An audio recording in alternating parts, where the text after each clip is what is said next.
The Social Involvement Committee of Phoenix Foundation is pleased to announce that copies of Handbook of Personal Finance, authored by Ms. Ellen Cabrera, are now available at the Phoenix office.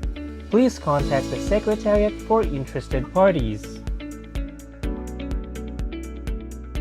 Save the date. From stockholders to stakeholders, the future of capitalism. The 6th Ayala Phoenix Finance Summit will be held on July 27, Wednesday, at the New World Hotel.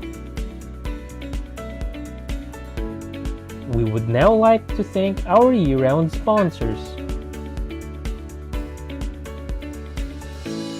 To our platinum sponsors, KPMG, RG Manabat and Company, and Union Bank of the Philippines. To our gold sponsors, Ayala Land Inc., Pilipinas Shell Petroleum Corporation, and SGV and Company.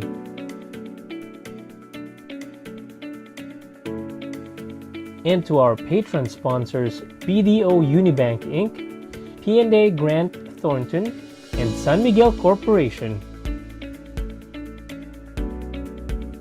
Let us all welcome our host for today. He is Phoenix's 2009 past president and the president and CEO of Asian Center for Legal Excellence Inc., Mr. Bobby Borromeo.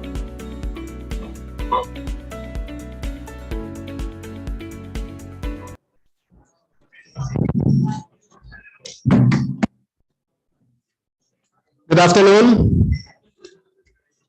Good afternoon, everyone. So welcome to the 6th Phoenix General Membership Meeting. We have our theme, Reimagining Business Through the Eyes of Young Leaders. Well, during our past meetings and dialogues, we have often heard about from the more senior finance and business professionals. They share their views on how their respective organizations have coped up with the new normal and how they would have the role in to future-proof their businesses. So now we will hear the side of the younger professionals and leaders. So thank you to the Programs and Meetings Committee, and in particular to the Young Finance Officers Committee for making this happen and involve the young professionals, including your MC. So anyway, to formally open the program, may I now call on our President, Mr. Michael Arcatoni Guarin, to call this meeting to order.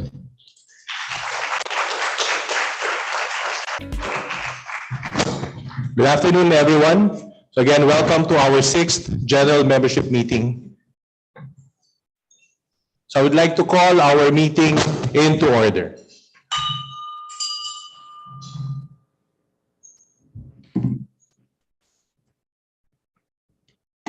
May I request everyone to please stand up for our invocation, to be followed by the Philippine National Anthem.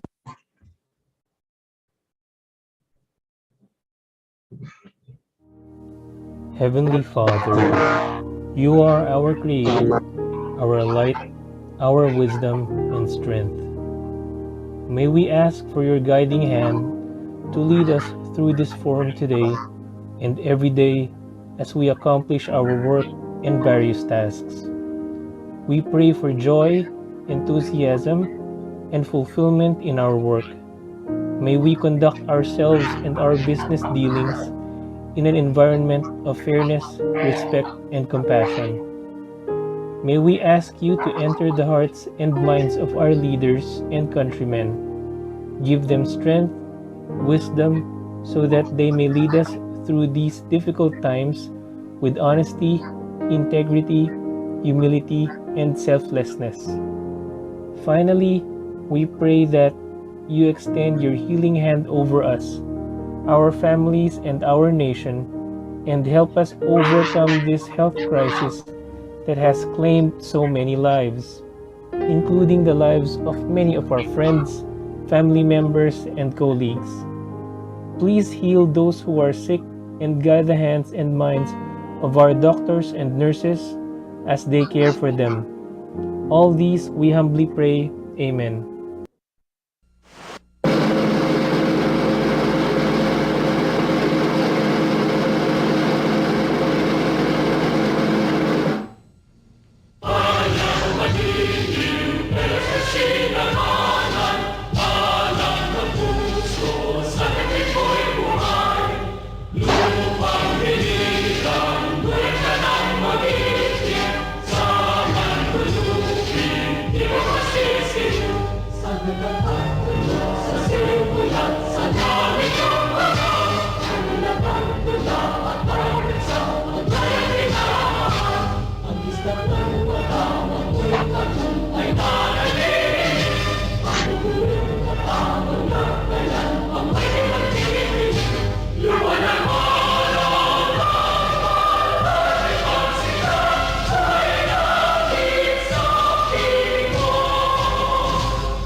Thank you very much. You may now sit down, and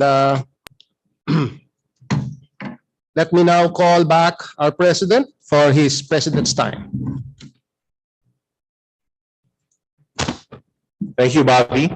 Again, good afternoon to my dear Phoenix members, officers, and directors. I hope all of you are having a productive week. For all of us as a nation, it has truly been an eventful first half of 2022. And I'm sure that we are all looking forward to an even better second half to the year.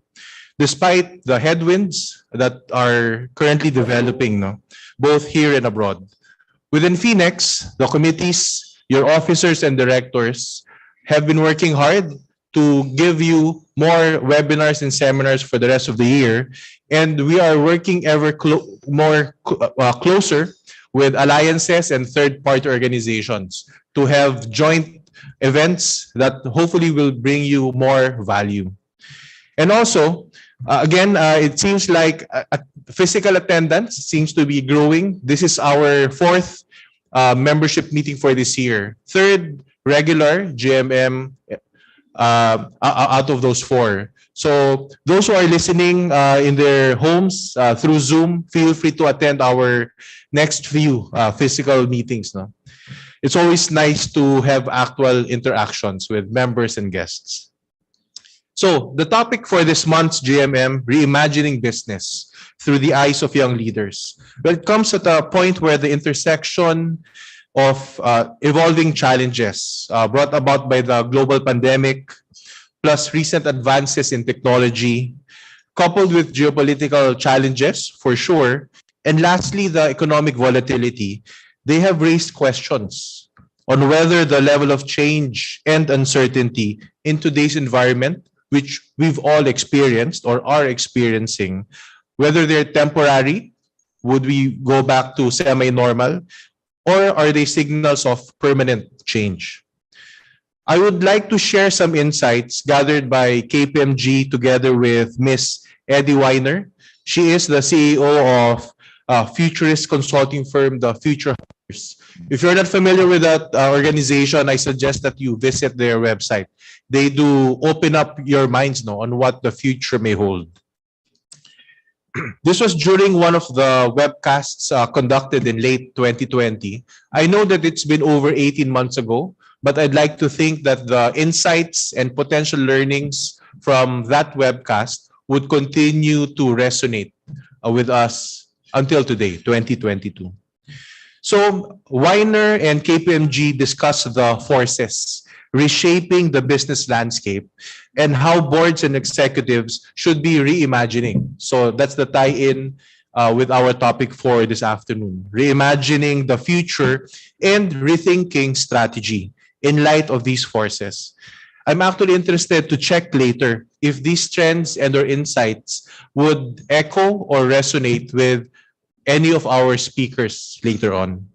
So the group identified 10 trends, and that's what we summarize on this slide. 10 trends she sees shaping business and society at large.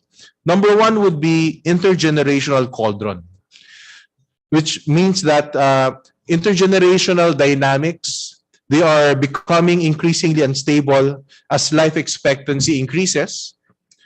And then the pace of technological innovation accelerates, and the fallout from COVID-19 affects both the aged and the younger portions of the population.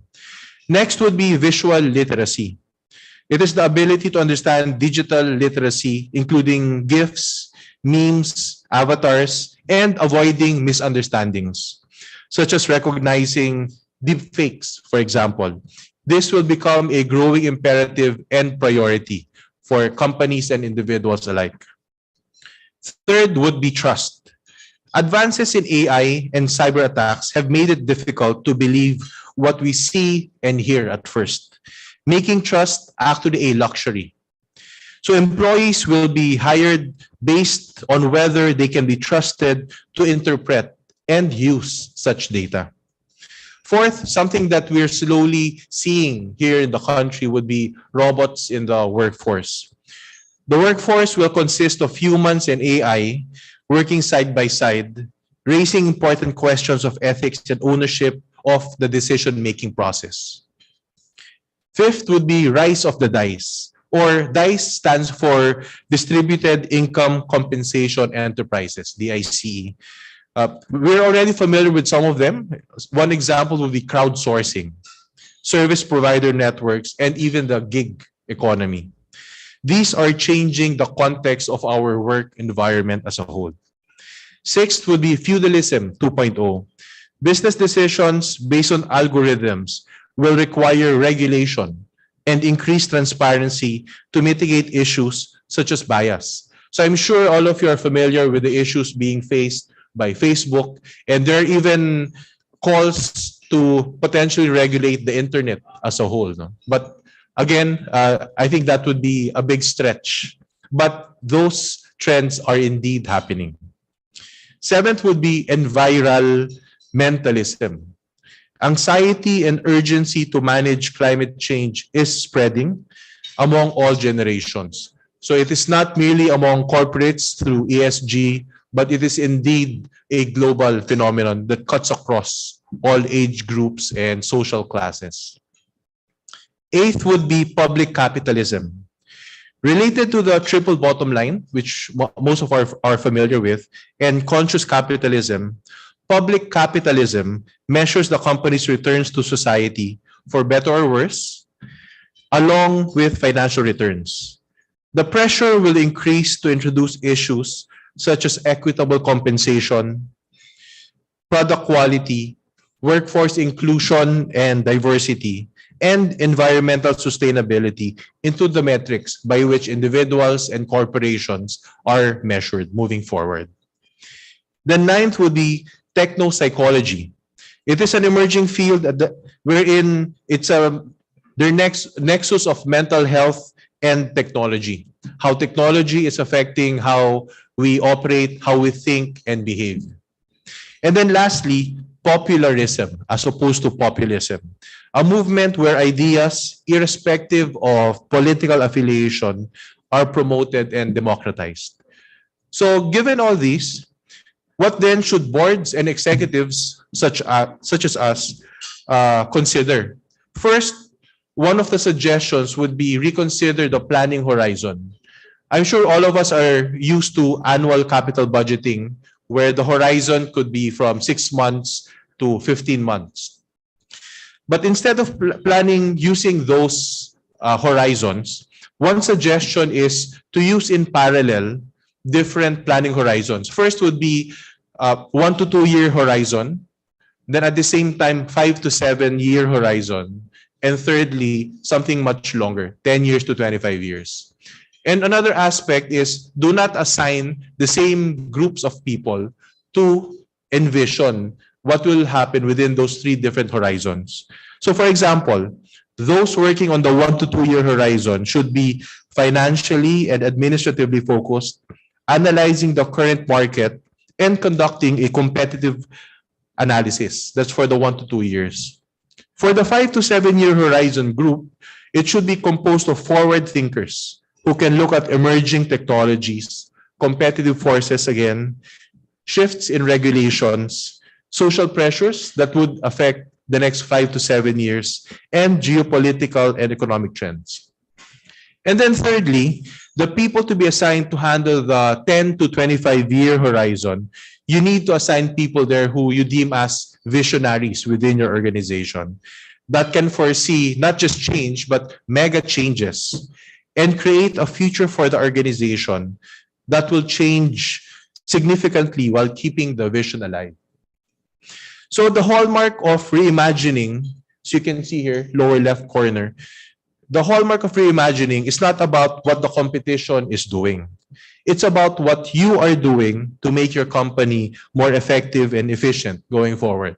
Again, that view may be different. There's another school of thought where you really need to focus on competition, right? So again, merely sharing additional insights for you.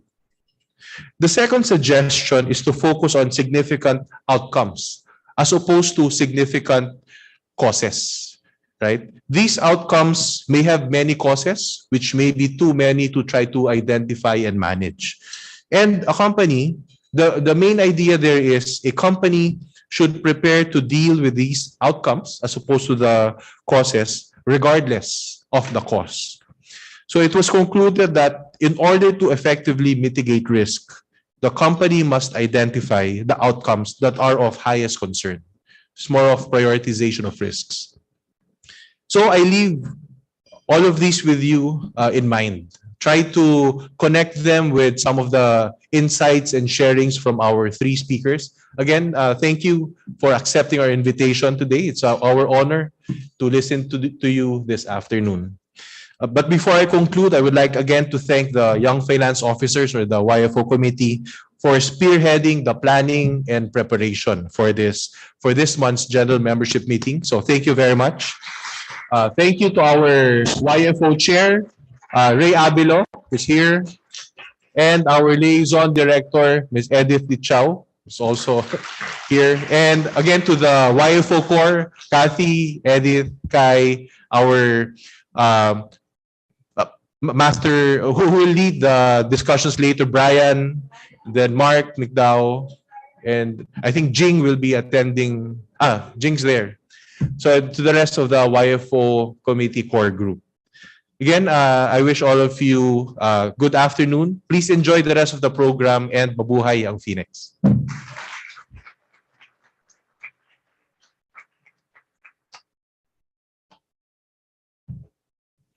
Thank you, President Mike. A lot of good insights on how you can reimagine businesses nowadays. And I learned a few words like efficiency. So now I will remember that. Okay, so at this point, the Special Projects Committee has a very special announcement.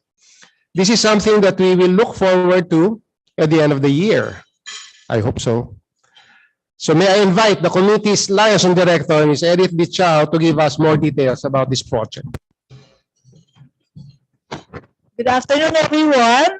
I'd like to formally announce that Phoenix is going to have a car raffle finally after more than 10 years.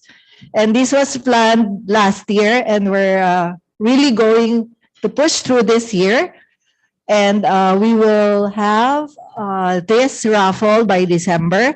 It's not only a car that we will raffle off, but we will have other prizes like e-bikes and other high-tech gadgets that we have. And of course, our beneficiary is Phoenix Foundation, the Social Involvement Committee, and of course, Phoenix Institute. And we have two charitable institutions that we will give proceeds from the sale of the tickets, which is the Sisters of Mary and Stepping Stone Foundation. Both institutions are serving underserved, and special children and helping them to become good citizens of the country and giving them education as well as training. And of course, this year, we found a partner with Sherry Auto. That's the car we will be raffling off. You will know more about the car. It's in bright red. And if you have anything against red, you can request for another color, which is blue. We can very well arrange for that. And I'd like to announce for Phoenix members in good standing, the tickets are priced very, very reasonable, 1,000 pesos. That's only 6 Starbucks days or 6 Starbucks visits for all of you, and have a chance to win the car and help the charities, of course. And if you buy your tickets early, we will have a monthly draw starting August. You can win in every monthly draw. There's no rule against it. And of course, in the final draw. And for all of those who have, again, monthly prizes, you will see it soon. We're still arranging. Meron na, pero syempre, hahanap pa kami ng maganda, Tony Boy. Anyway, if you have 10 friends that you can invite to buy the tickets, your ticket is free. So buy 10, get 1 free. And for all the members, you will be given 5 tickets each. But of course, we hope you will buy all of them. If you cannot sell all of them or buy all of them, you can return it on or before September 30. For those who will buy early, you will be qualified to join the monthly raffle. And if your companies would like to buy it, we can issue receipts for this for your CSRs. I hope everybody will join this project of Phoenix. Thank you very much and enjoy your lunch.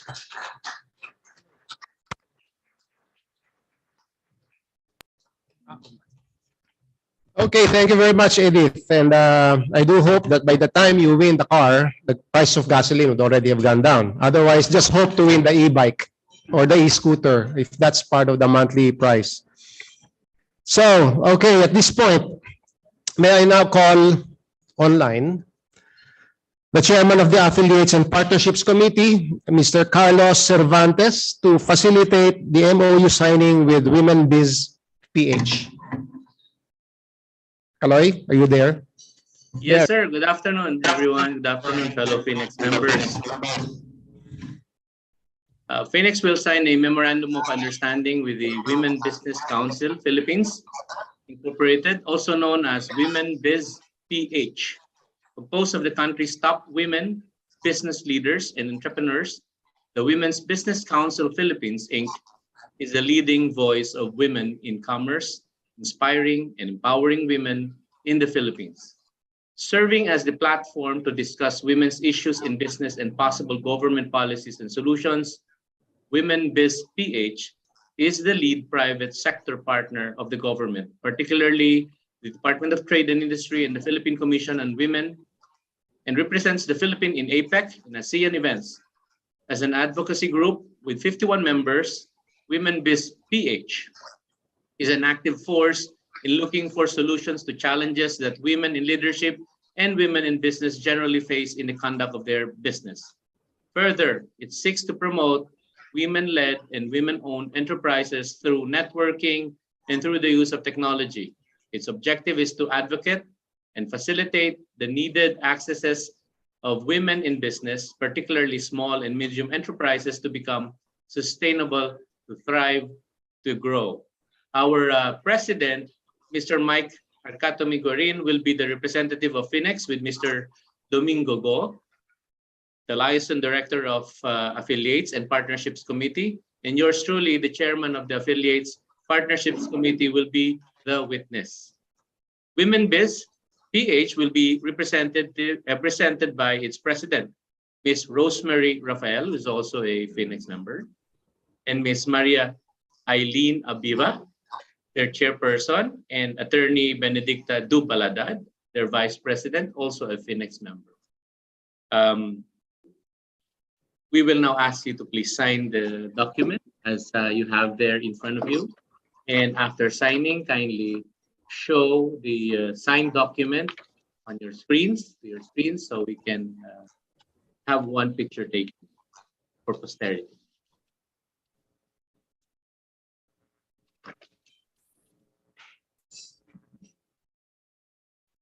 Better placed near your chest so it can be seen with your background, on your background.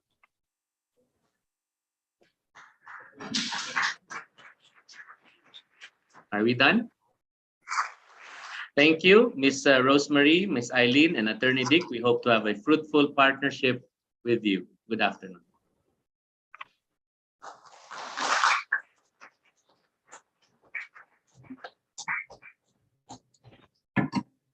Thank you very much, Kaloy.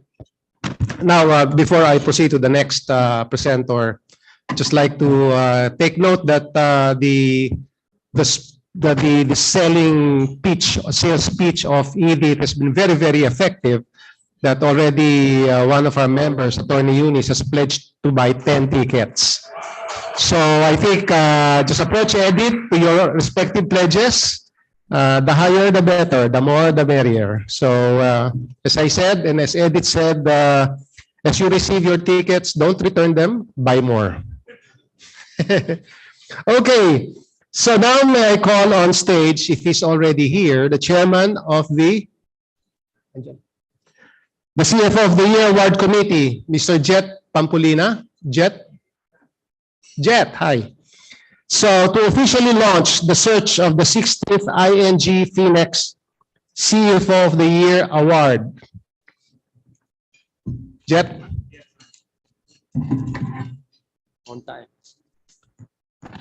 Please join me in honoring the first ING Phoenix CFO of the Year. Our ING Phoenix CFO of the Year. Our CFO of the Year awardee. Our CFO of the Year. And now, the ING Phoenix CFO of the Year is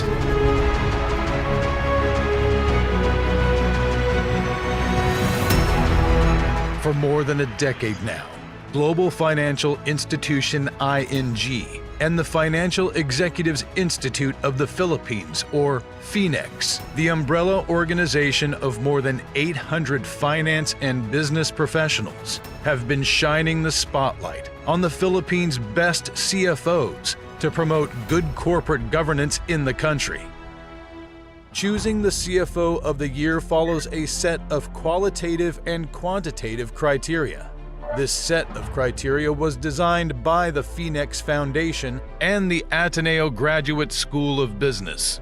The criteria gives equal weight to the CFO's performance in 4 key roles.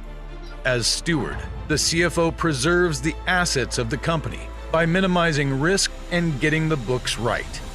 As an operator, the CFO runs a tight finance operation that is efficient and effective. As a strategist, the CFO helps to shape overall strategy and direction in the company. As a catalyst, the CFO drives change in financial approach and mindset, so the entire organization performs better. The award's stringent and meticulous search and selection process starts with the nomination of the CFO. The search is open to a CFO from any company registered and operating in the Philippines, whether local or foreign-owned, privately held or publicly listed. The ING FINEX CFO of the Year Award is the most prestigious and coveted recognition in the Philippines finance profession. The CFO is recognized as the best among the best from no less than his peers and colleagues in the industry. The CFO joins the growing ranks of past awardees, some of whom have become chairman or CEOs of top organizations. The CFO gains exposure for himself, his organization, and his advocacy. The CFO is awarded a glass trophy especially designed by renowned Filipino glass sculptor Ramon Orlina.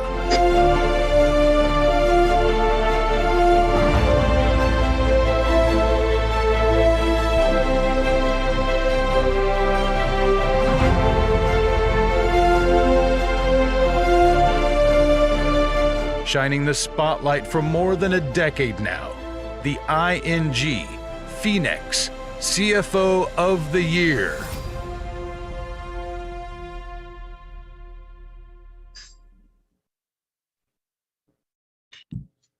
Pleasant good afternoon to everyone. I'm John Pamplina. I'm the chairman of the search. So I just would like to talk about the start of the search and these 4 dimensions, which is actually the 4 phases of a CFO, actually helps us measure the value of a CFO, and we need them more than ever with the past two years of the pandemic.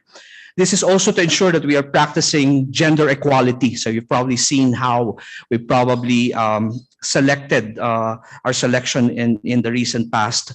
So we at FINEX and the committee have firm belief that it's the continuing dedication of the CFO, the diligence of every CFO of companies that give us the drive to recognize their valuable contribution to the business community.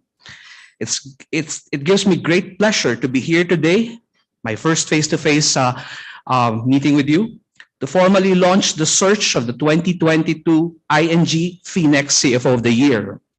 We at the Financial Executive Institute of the Philippines and the ING Bank Manila branch continue to shine the spotlight on outstanding corporate financial stewards who belong to the best of the best. Having distinguished itself as the longest award of its kind in the country, and as we are celebrating its 16th year, the ING FINEX CFO of the Year continues to be the much coveted, recognized amongst financial professionals working in both public and private sectors. We offer our thanks and congratulations to all those who have made the annual search a success. And with much pleasure and pride, as the chairman of this year's CFO of the Year award, I formally announce the start of the nomination process for the 2022 ING FINEX CFO of the Year award search. Nominate your CFOs now. You may check the award website at www.ingphenexcfooftheyear.com or call the Phoenix Secretariat. Nomination ends August 31. So thank you again, and we hope to receive your nominations soon. Good afternoon.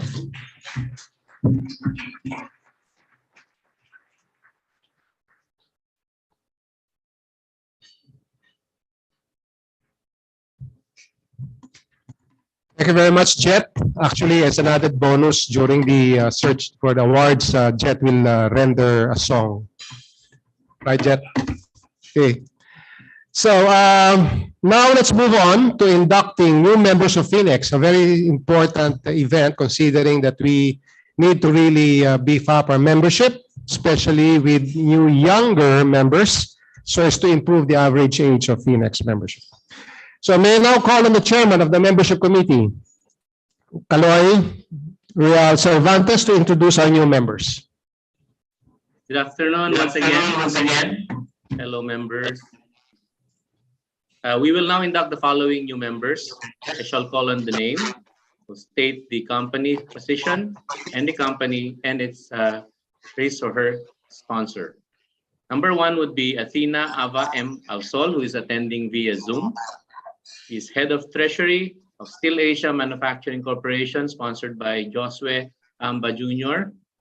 Number 2 is Lenin C. Dueñas Jr., managing director, head of Diversified Corporates and Financial Institution, ING Bank, Manila branch, sponsored by Virgilio Chua. He is on site. We have JJ Perlado, Cluster Finance Controller of Philippines and Malaysia, AstraZeneca Pharmaceuticals Philippines Incorporated, sponsored by Reynaldo Abilo. He is on site. And finally, we have Vanessa. We have also Vanessa Joy Sarmiento, who's attending via Zoom. She is head of Treasury and Corporate Finance of AC Industrial Technology Holdings Incorporated, sponsored by Ronald Coseco. And then we have, who's attending via Zoom, we have George S. Uichoco Jr., who is on site, head of Corporate Finance of ING Bank Manila branch, sponsored by Michael Guarin. So to add solemnity to the occasion, I request all members and for those to be inducted to kindly open your Zoom camera, and the members to kindly stand. And may I call on our President, Michael Arcatomi H. Guarin, for their oath of membership. Thank you. Thank you, Kaloy. So may I ask the incoming new members to please raise your right hand for the oath of membership. I state your name. I, Athena Alsol, Having been accepted as a member of the Financial Executives Institute of the Philippines, having been accepted as a member of the Financial Executives Institute of the Philippines, do hereby solemnly swear that I will faithfully discharge to the best of my ability my duties and responsibilities. do hereby solemnly swear that I will faithfully discharge to the best of my ability my duties and responsibilities. In the pursuit of its goals and objectives, In the pursuit of its goals and objectives, that I will protect and uphold its constitution and bylaws, that I will abide by its code of ethics, that I will protect and uphold its constitution and bylaws, that I will abide by its code of ethics, that I will observe the highest professional, moral, and ethical standards, and that I voluntarily impose this obligation upon myself. That I will observe the highest professional, moral, and ethical standards, and that I voluntarily impose this obligation upon myself Without mental reservation or purpose of evasion, so help me God. without mental reservation or purpose of evasion, so help me God.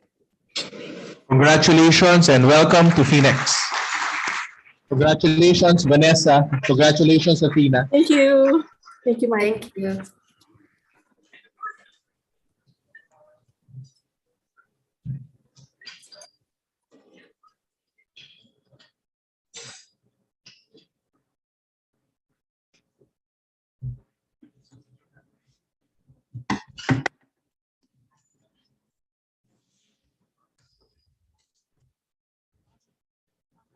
Thank you, Kaloy and President Mike.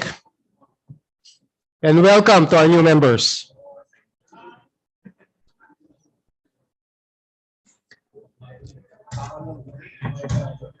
The next stage for the new members is to start affiliating yourself with some of the committees that we have. So start with your activities.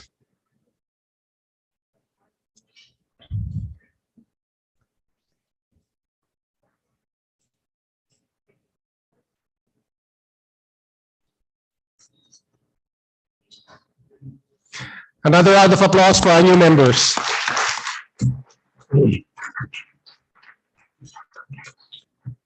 So we are now to the main part of our program. But before that, let me announce that the YFO committee prepared raffle items right over there, care of its chairman, Ray Abilo. Thank you so much, Ray. So it's something we can all look forward to. Now, we will announce the winners at the end of the program. So stay put. So now may I now call on Mr. Mark Nicdao. Mark, Chief Audit Executive of Pilipinas Shell and a member of our YFO committee, to introduce our guest speakers for this afternoon.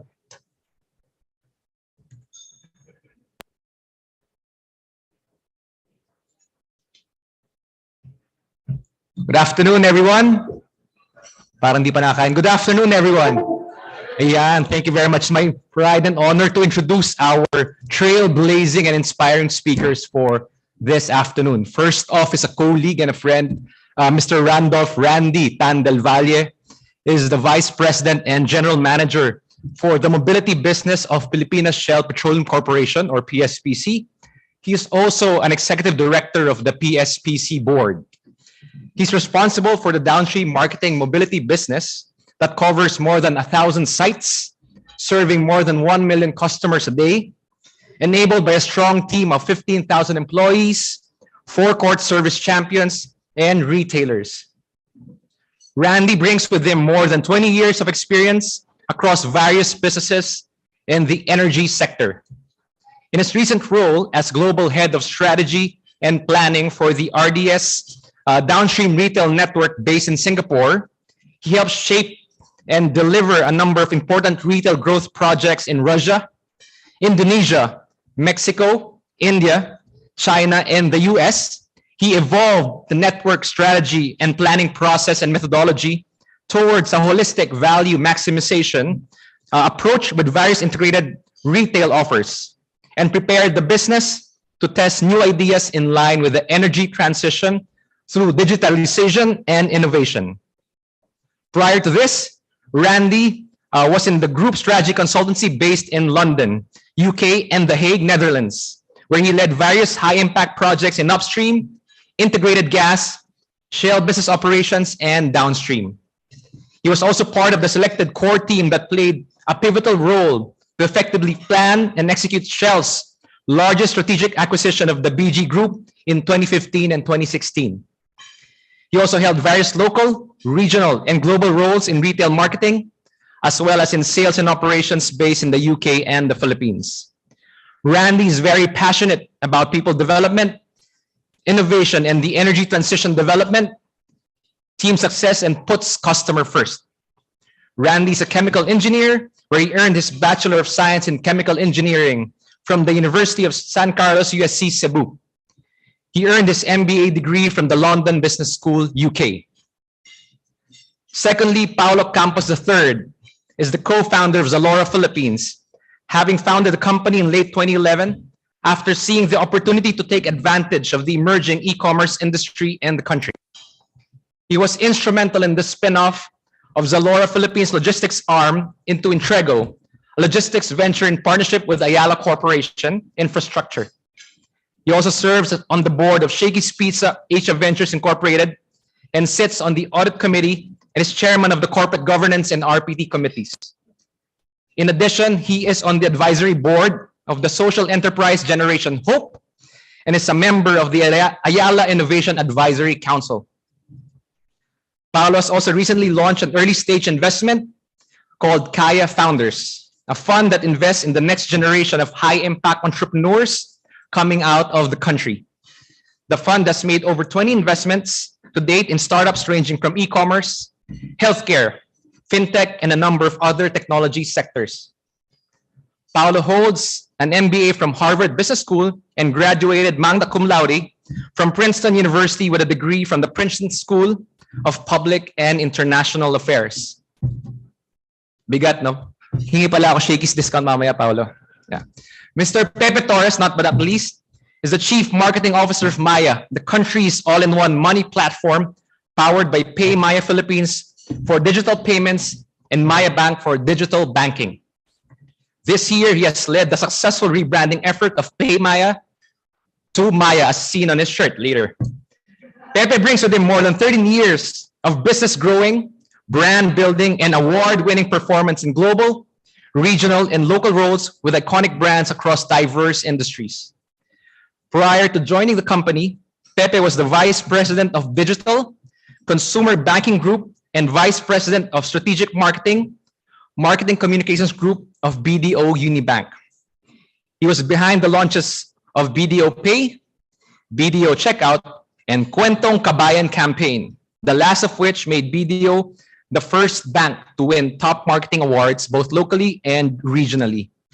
Before BDO, he also held positions as head of marketing of Airbnb China, regional brand marketing manager of Airbnb APAC, country brand manager of P&G Philippines Hair Care, kita naman sa buhok, and global brand manager of P&G SK2, kita naman sa balat, di ba? Pepe also graduated magna cum laude, a fellow scholar ng Bayan, and earned his bachelor's degree in business administration from the University of the Philippines in 2007. That's our three guest speakers. Please give them a warm round of applause.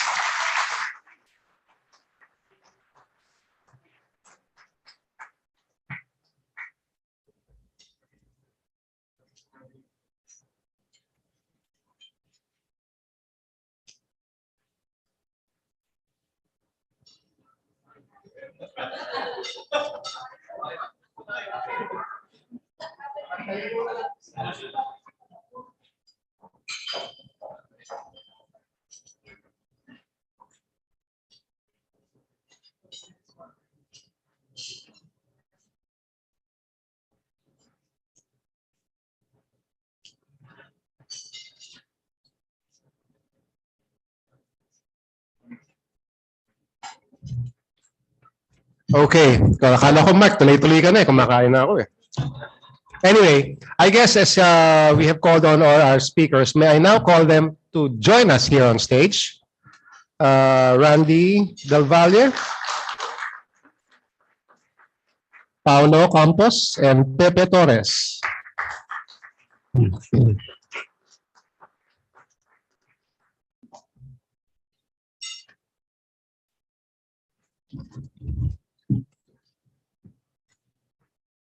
Hi.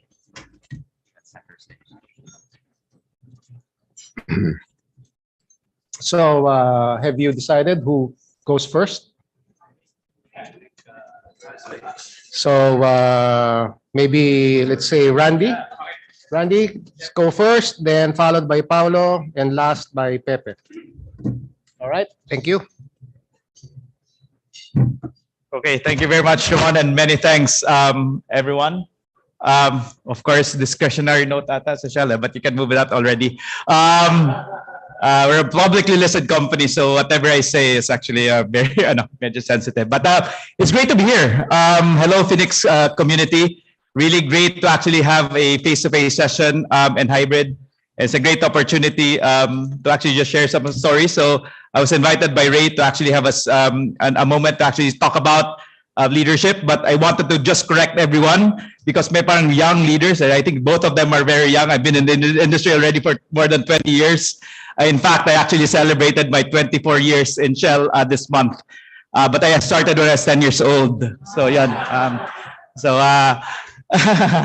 But anyway, I've been in Shell I'm a lifer. So I think I'm a lifer. I've been in the company for the longest time. I grew up in Cebu. I studied in Cebu. I'm a very proud Cebuano. Any Bisaya in the house? Bisaya? O mga Bisaya? Bisaya kay ko, taga Cebu ko.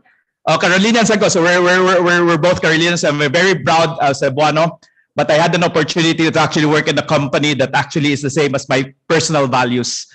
And I'm actually truly honored that I was able to really meet a lot of people through this company, and majority of my experiences, and because I think I spent more than half of my life in Shell, so majority of my experiences are my dealings with people and partners around me. So truly appreciative of that one. And with that, probably when I wanted to actually share some bits, there's a lot of things that are really, there's a lot of innovation. But once we talk about innovation, one thing that I'm really fortunate enough on my 24 years in Shell is how I've seen the company actually shifted in terms of our vision and our purpose. The values are really the same, but I'm able to actually see a lot of changes, whether it's global, regional, or here in the Philippines. So probably when you talk about Shell, no, parang I think if you go to the next slide, I know when I entered today, a lot of people are actually asking me about the high fuel prices. Puro fuel, lahat. And I think that's really true enough. But then again, we're actually here in the country for more than 108 years now. So we started in 1914. So probably we were here, we were serving kerosene and gasoline. Nakakan pata yung kerosene in Shell in the Philippines before. And that's how we started, because we wanted to actually help the energy system here in the country. And on that, probably if you go to the next slide as well, we evolved as bit. So quite an old photo. This is an old gasoline station in here in the country. So we continue to actually serve and evolve. So from a mere trading of a gas business, there are a lot of evolution and innovation over for the past 108 years. Whether it's products, it's the services or the offers, we truly actually have evolved. So from a marketing business, we also did exploration. So there's a lot of changes that we actually have in Shell. But one thing core about this, because we're in the middle of energy transition, if you, there's something that we wanted to really focus on. And we talk about a lot of nation building, but in essence, in Shell, we actually talk about powering progress. So there's a lot of things that we do with the energy transition. So everything's going to electrification. People do not want to use coal anymore. So you use from coal to oil to gas to renewables. So that sector is actually transforming in there. And in Shell, we wanted to make sure that we're part of it. And one thing good about it is it's something that I believe in. So being here for 24 years, I'm actually truly excited because I will be part of the group that will actually make the energy transition. And with that, we talk about powering progress. So there's various elements. So if you can just go to a few, the next slide, there's a number of this that are in there. So we're still a company. So the generating shareholder value is very important. I have my finance person in here, wanted to always tell me like, oh, we need to make sure that we have the right returns on our investment. So we need to make sure that nandun pa rin siya. But once it's there, our ambition is also about achieving net zero. I'm not so sure if you've heard a lot about the Paris Agreement, but that's true to the DNA that, you know what, we're part of the energy transition. We believe that the global world is actually heating up, and we need to do something about it. So we need to offer different solutions. We're shifting into electrification. So meron na tayong EV offers. And there's a lot of things that we can help decarbonize our B2B partners and some of our customers. Powering lives is also very important. And this is truly important to me because this is about the community. We've been here in the country for 108 years, and we're practically present in, we can actually reach 90% of the Filipinos via our network. We have 1,100 stations around the Philippines. And within 20 kilometers, merong Shell station. So 90% of the community were there because we have the scale. But when we do that one, it's also about powering lives. It's not just there to sell fuels, but what impact do we actually do in those communities, whether we serve energy solutions or there's some efforts that we actually help the community power their progress and evolve. Respecting nature is very important. So I think a lot of companies are doing that one. But that's something that's also true, that how do we make sure that our operations are actually low carbon? How do we make sure that we actually reduce waste? So with that, I'll go down to where I actually, I've been in this company for the longest time, but I manage the mobility business. The mobility business, we've actually changed it from the word retail. So you probably know the word retail, ito yung gasolinahan. Every time I ask people, like, where do you work in Shell? They always ask me, like, asang branch? Nandun ako sa Corner Ayala. I'm a proud service champion there. But it's something that we're the face. No? So we have a gas station. But if you go to the next slide, while we do the mobility station, there's a lot of movements. There's a lot of changes that are really happening. And I think I really like what Mike actually said na in the business, sometimes you look at the competitors, but it's also about how do you look at yourselves in terms of how are you adjusting so that you can serve the community, that you can actually be an innovator, or you can actually help make the future. From a Philippine context, the behavior actually has changed. So from a movements perspective, when you do mobility, dati before we ride the jeepney, we ride the tricycle, meron kang kotse, meron kang trucks, everything moves on that manner. But then again, there's a lot of changes in mobility from a behavior perspective. Did you know that the motorcycle sales is actually one of the highest last in 2020? And then record year again in 2021. So there's a lot of people shifting towards two-wheeler. Marami na rin nagmo-move dito. So si Jem, meron na yung electric scooter. Very cool CFO. Nag-electric scooter siya. Because there's a lot of movements already in terms of electrification. Some people are doing bikes as well to commute, or even people some walk or different elements of experiences. So there's a lot of changes. From a pandemic, I think there's a lot of things, like it actually changed a lot. Indoor seating, medyo hindi na masyado. I don't think we like indoor seating, we like outdoor seating. Or delivery services, we actually use a lot of new technologies for delivery. So there's some changes in there. But the future is also very important because at the end of the day, we're shifting towards energy transition. So there's a lot of circumstance. And probably when I anchor on innovation in Shell, because we're a gasoline station, no? And here's the vision. And this is probably a mood board that we've started way back in 2020 when I moved back. Gasolinahan yung Shell, no? Gasolinahan. But the vision is, we're really shifting from being a fuel station to a mobility destination. I just repeat, no? So for me, one thing for sure, when I came back, you know what? After I've seen a lot of change, a lot of developers globally and the customer changes, we have 1100 station. We're a very well-known fuel brand, but we have the assets. We're also a real estate. No? And Shell is probably a real estate company of 1100 locations. How can we utilize this so that we can become a mobility destination? So the vision in here is that as we evolve, yes, fuels is a core business, but there's a lot of items that we can actually serve. So we serve everything that moves. Whether when you move using your car, you can still get your Shell V-Power. I hope you do. Medyo mahal lang konti, but you have a Shell Go Plus points. Okay naman. And then you can actually serve a person nagbabike. If you can bike, you can actually feed yourself as well. Pwede din doon, di ba? Pwede ka magpumunta ng Shell Select. Or even if you go electric scooter, or if you're shifting to EV. By the way, I own an EV. That's the car that I bought when I moved back here in 2020. Because that's something that I believe in. So we also have EV chargers, and we're going to be talking about that one in the future because that's something that we embrace in. Whether you're naka-truck, naka-motorcycle, there's something for you, or even walking.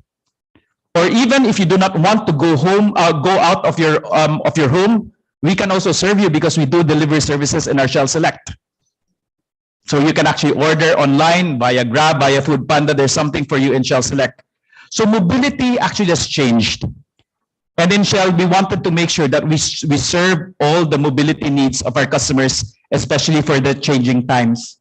So there's some elements about digital first, live hubs, like how do we make sure that we're a destination?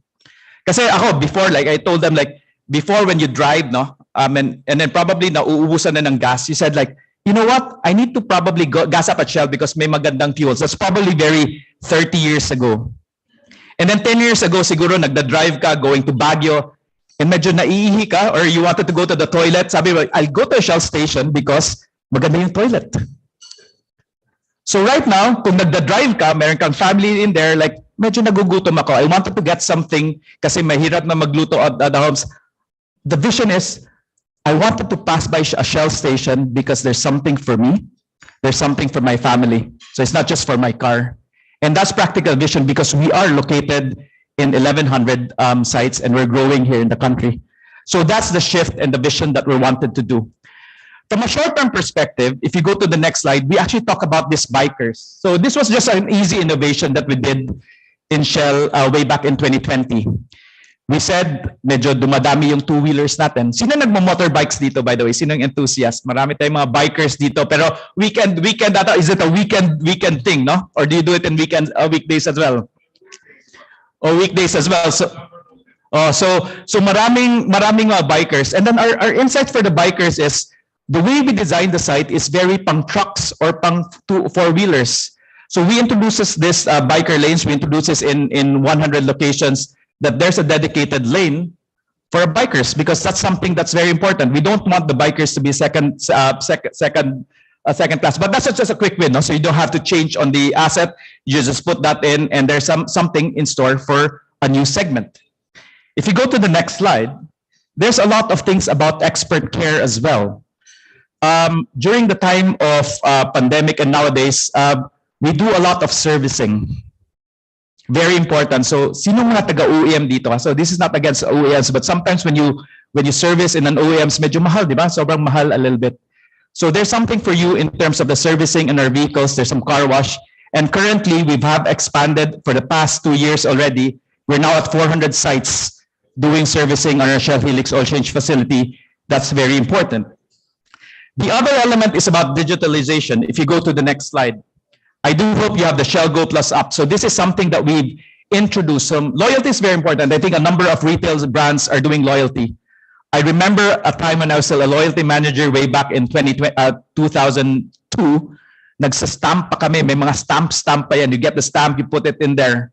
That stamp has shifted towards cards. And right now, everything's on app. And when we launched this in December 2020, currently right now, we already have 2 million Shell Go Plus app. And it's good. It's a good start so that we can actually earn loyalty points. So somebody asked me, bawal daw mag mobile phone sa station. It's actually allowed. It's actually allowed. You just cannot use your phone while refueling kasi madidistract ka. But it's actually safe. But you can use a Shell Go Plus app. So this is something that we have developed. We've also partnered a lot because once you do app, and I'm sure Maya does this, there's a lot of opportunity. Just last Friday, we partnered with Philippine Airlines so that your Shell Go Plus app, your loyalty points, you can convert it into Mabuhay Miles. So we're actually serving the movements, whether you're in the land or you're in the air.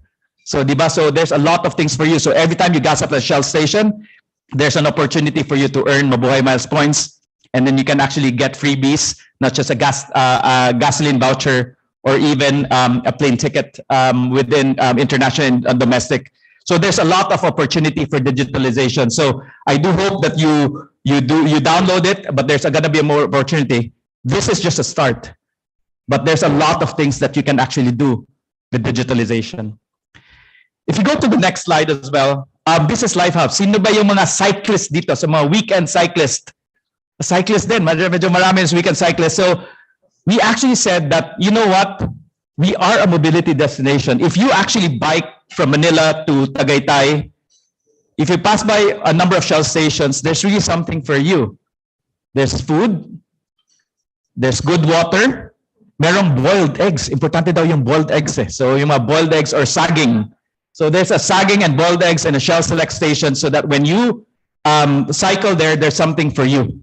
And we've actually designed in such a manner that there's some bike racks, there's some things that we're really evolving. So if you go to Tagaytay right now, there's a number of stops that you can do. Gone are the days that you will only stop on a gas station and a motorway. Even secondary highways or even the smaller locations, we have upgraded it because it becomes a lifestyle hub. It is a destination hub so that we can actually offer from everything that moves. And part of that lifestyle hubs is also a partnership. If you go to the next slide. So we do have our Shell Select, but we've actually partnered with a lot of brands as well. We have the location. There's some synergies from our Shell Select business, from our oil change, car wash, and fuels business. We've also partnered with food brands. We already have like around more than 15 sites with Chat Time. If for those who wants to get some milk tea and sort. So there's that evolution. And then part of that evolution from the offer is actually our commitment to net zero or low carbon. If you go to the next slide, this is something that I'm really truly proud of because we have really expanded our a lot of our efforts in terms of reducing carbon operations. We now have 108 sites that we have installed Shell solar panel. So the thing about the Shell solar panel, because right now we don't have any battery yet, but if you install it, you can actually reduce the electricity consumption of the site by 30%. So that's actually quite good because it's good for the environment, but it's also good in the operations because you can actually lower down your operating cost. So that's quite a good investment and you have the scale to put it out. And apart from this Shell solar panels, there's a lot of things that we're doing. So rainwater catchments, we already have more than 100 sites that can actually get the rainwater and you can use that one to flush the toilets. We've also done a lot of eco bricks as well. So there's a lot of recycled. We have green walls and there's a lot of things that we can do in terms of the operations. The 108 sites that we actually have is practically like a 4-hectare land with all solar panels. Parang ganon siya kalaki. And they actually can reduce the carbon consumptions and we continue to really invest in it because it can help the environment and at the same time it's also good. And imagine when you launch the EV chargers coming very, very soon, then in Shell, we will make sure that if you will charge in Shell, you will actually get the energy from renewables, from the sun, or even from the wind. Because at the end of the day, when we shift to EVs, it needs to come from renewables. Kasi medyo it doesn't make sense to put EV, no, and then you get it from coal. It's not end to end. So we continue to expand on it. When we launch EV chargers, it will make sure that the electricity that you're using is coming from renewables.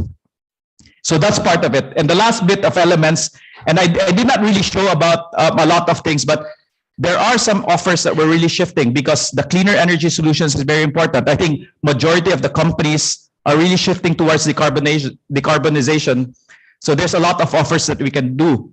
We do carbon offsets, i.e. like when you use a fuel, we can actually offset it with different solutions that we can make your consumption zero carbon. So there's a lot of offers that we're actually doing.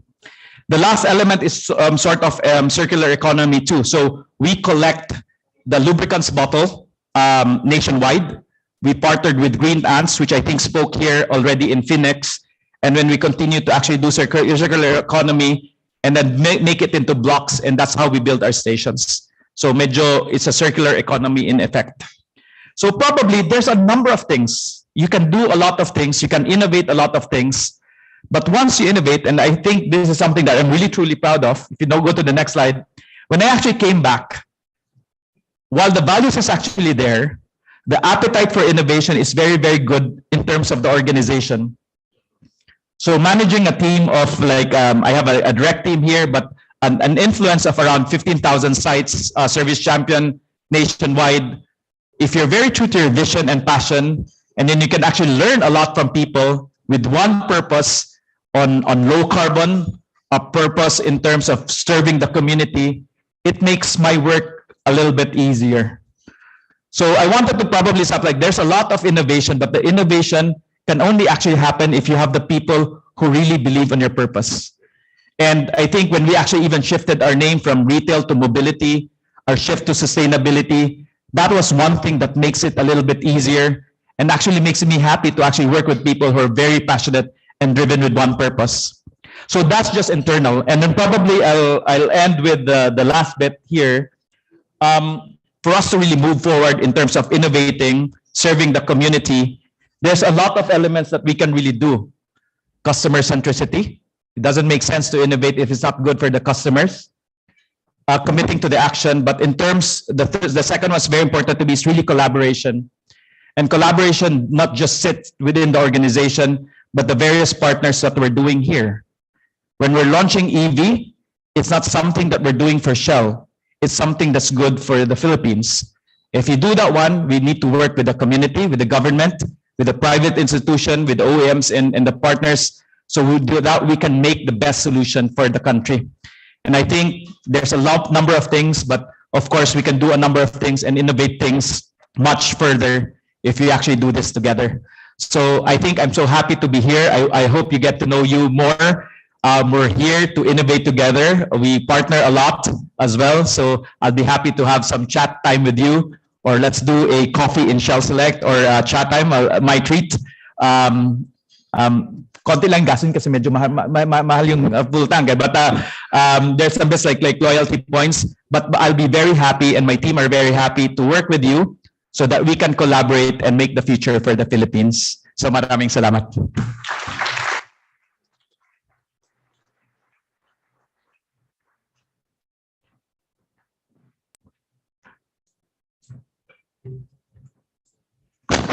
Hi, good afternoon, everyone. Thank you, Randy, for that. Very interesting. I won't look at the gasoline station in a whole new light after your presentation. Good afternoon, everyone. Paolo Campos here. Thank you very much. I've had the honor of speaking in front of a Finex group. I was mentioning to Mike about 4 or 5 years ago in my capacity as Zalora Philippines co-founder and CEO. Today, I wanted to shed light of the theme around reimagining business. And I was also noting the themes for Finex for the year around inspiring market confidence and empowering positive change specifically. I think really wanted to highlight a trend that I'm seeing, having been on the front lines for the past 10 years of the whole digital adoption and e-commerce journey in the Philippines, and being very much in the trenches of that journey. I think there's a very exciting trend that all of you and all of us as business professionals and executives in the Philippines should be made aware of, around how the Philippines is really gaining the reputation globally as being one of the most exciting places in the world for tech-driven startups. There had been many years pre-pandemic that I would say we had always been lagging behind, in particular our Southeast Asian peers, when it comes to digital adoption, e-commerce adoption, mobile wallet adoption, and we were always behind. I would always, in forums like this, talk about e-commerce adoption in the Philippines being behind that of Indonesia, being behind that of Malaysia, and the like. I think what we've witnessed, and all of us have been living through this together the past couple of years, is really a transformative and powerful shift in digital adoption behavior that I'm sure Pepe will also speak about on the Maya side, really happening before our eyes over the past 2 years. And I think the hypothesis is that precisely because we had the most prolonged and stringent lockdown and pandemic period here in the Philippines, that has exactly meant that there's been a proportionally strong and proportionately profound change in customer behavior that, again, I'm sure in your own households and yourselves, we don't have to look past that for us to realize how much our behavior has changed during the pandemic. So because of those things, I think we're now front and center coming out of the pandemic as, I would say, one of the top 3, 4, 5 countries in the world that would be most exciting in terms of tech, new startup and tech innovation and investment. And I wanted to share a few data points as to why I believe that's the case, and also introduce the new early stage investment fund that I've since put together through the course of the pandemic to help support the next generation of Philippine entrepreneurs, where my joke is that I have 10 years of mistakes to draw on from Zalora and my experience in e-commerce in the Philippines to be able to help potential entrepreneurs, not only in e-commerce, but across a range of different sectors, to navigate this very exciting time where, again, despite all of the bad news out there that all of us are familiar with, I really think there's a very exciting trend, and that the rest of this decade will surely be kind of the roaring 20s when it comes to startups and the Philippine startup ecosystem. Much in the same way that Indonesia went through, I would say, 5, 6, 7 years ago. So with that, I'll introduce Kaya founders and then what we're seeing on the ground in terms of the venture landscape.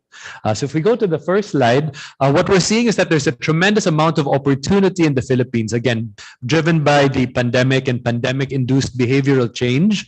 You also have increasingly many venture capital investors coming to the Philippines week over week. Since we've opened our borders on March 1st, I've literally entertaining 4 to 5 different regional investor groups flying into the Philippines each week, looking for deal flow, trying to understand what's happening at the early stages of the kind of venture development scene.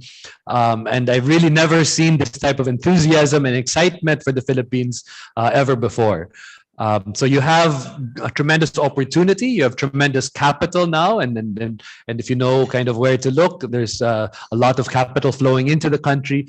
I believe 4 or 5 years ago, Indonesia was getting 50 times more venture capital funding than the Philippines, for a country that's 2.5 to 3 times our size, right?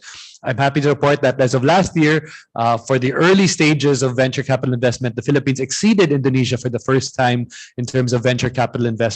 And so going from 50 times lower to now kind of fully catching up, at least last year in terms of VC investment, it really heralds and truly groundbreaking and tremendous shift specifically. So what we see our role as Kaya founders is to help encourage and catalyze entrepreneurs at the earliest stages of the journey, when they're trying to understand how to properly fundraise from a venture capital investor and properly go to market across a range of different exciting digital industries. So that's the problem that we've seen in the market. The opportunity is one that I think we're very familiar with. This is from the seminal Google Temasek and Bain report on the digital economy. And essentially the punchline is across the range of different digital economy spheres, ranging from e-commerce, transport and food, online media, online travel. We're really in for a tremendous period of growth. We've seen a tremendous period of growth during the pandemic, and it's forecasted that we'll see an ever quickening pace of growth. And across these industries, the Philippines is seen as the fastest growing market in the region now, coming out of the pandemic, for these kind of digital behaviors. So tremendous opportunity that we're seeing. And while and again, the forecast is that from 2021 to 2025, we will see more than doubling of the internet economy in the Philippines to about $40 billion, which again would be the fastest growth clip across the region, even compared to our ASEAN peers. We also see a huge inflow of funding into the region. Previously, Southeast Asia has been competing with other parts of the world for venture capital funding. And for many years, China has been the primary, China and India, I would say, are the two markets, of course, receiving the most interest and venture capital funding. I think with recent developments in the Chinese tech sector that we've witnessed over the course of the past year, a lot of that capital is now flowing into our part of the world. And across the region, you would have a very many number of unicorns born through the course of the pandemic, as we've seen this additional funding going into these very exciting startups across the region. So ASEAN is very much seeing a rise in terms of regional investment into the region, and very specifically within ASEAN. I believe the stories that I'm hearing from these investors that are flying in every week is that the Philippines is next. Indonesia kind of went through this boom again, where they were really seeing most venture capital funding in the region was going into Indonesia the past 5 to 7 years. I think investors are perceiving and experiencing Indonesia to be more of a red ocean these days. And when they look at the rest of Southeast Asia, at which markets are most interesting, it's typically Philippines and Vietnam that are seen as the next big markets for venture capital funding and exciting venture capital returns in the region. And this is why I'm really seeing all of these regional venture capital investors coming into the country.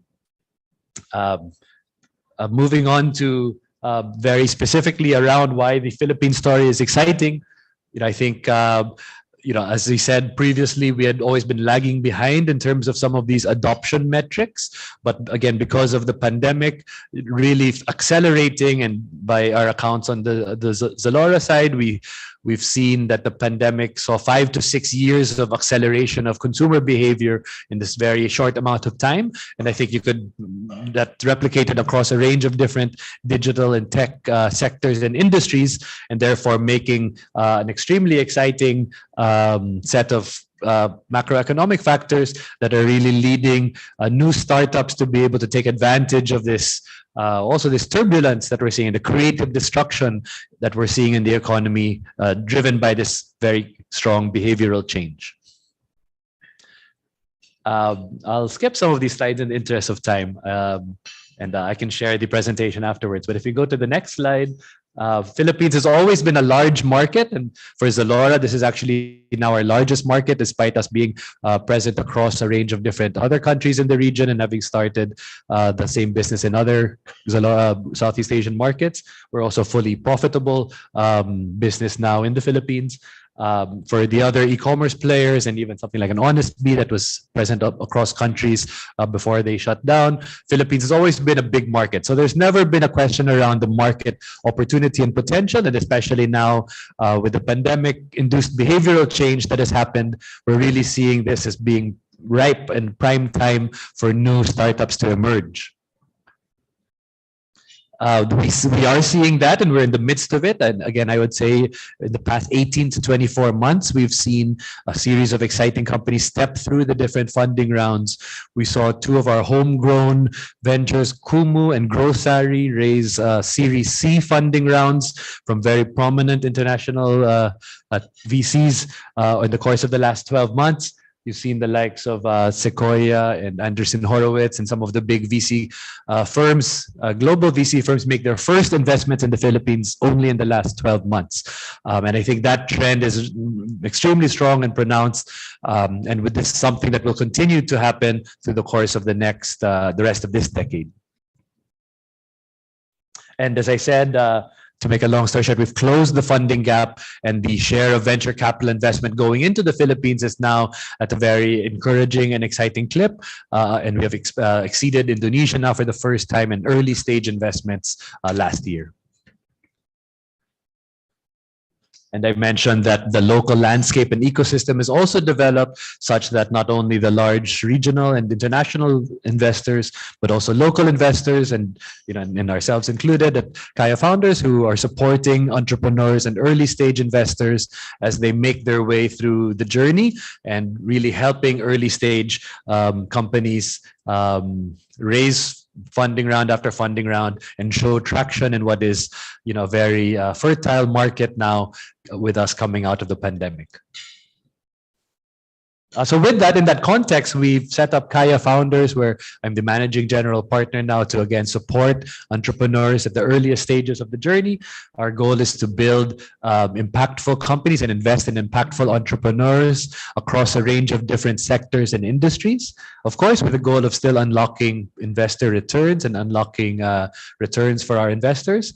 But we really see now a tremendous opportunity where there's tremendous market potential, a lot of investors out there looking for great companies and founders to back, and just not enough investable companies and early stage founders. So we see our job is kind of breathing life and encouragement into business people looking to start their own companies, particularly around the tech space, where we also see many of these other companies such as Zalora graduating, new next generation of key executives who can then become founders in and of themselves. So as to how we work, we target the biggest market opportunities in the region in areas such as e-commerce, such as digital healthcare, education, agriculture, and develop with the founders of these ventures, the scaling journey in order for them to take advantage of these positive trends that we're seeing in the market. We would then go through a process of helping them refine and in a way incubate their idea into something that is kind of investable by external investors, that speaks to a specific need, and in this way are really able to bring forth to the market exciting tech-enabled ventures that are focused on specific market opportunities, ranging from, again, e-commerce to healthcare to fintech and a range of other verticals as well. And we see ourselves as being the earliest part of the journey. You have a number of other venture capital funds that would come in when there's already the seeds of something exciting and promising. We see ourselves as kind of being day zero capital and day zero support. When the moment the founder has decided to make the step into the journey, we would help them in order to meet these investors that are coming to the Philippines, in order to gain access to the key strategic partners such as yourselves in the room, who might too be thinking about your innovation agenda and looking to partner with startups to help your own businesses and to create innovation in your own particular spheres and business areas. So with that, I'll end with kind of our investment thesis. The way we see it is that the digitalization of commerce is here to stay. We see this every day in the e-commerce field, and then as Randy was mentioning, in areas like food delivery and things like that. But we also believe that more fundamentally, this behavioral change that we're seeing will also lead to transformation of how critical services are delivered, whether that be healthcare, education, financial services. And then in that thesis, you'd have a rich treasure trove of opportunities to start and work with founders, local founders looking to make their mark in the venture world, and champion the next great great generation of Philippine companies. So with that, I just wanted to shed light on this, my little part of the world, the kind of early stage startup scene in the Philippines, and encourage you to spread the good news, because I think despite all of the challenges that we've been had, the very harrowing 2 years we've experienced in the pandemic, there is really a tremendous amount of excitement and interest in the Philippines as a future tech hub and destination. And that's something that we should all be proud of and excited for. Thank you very much.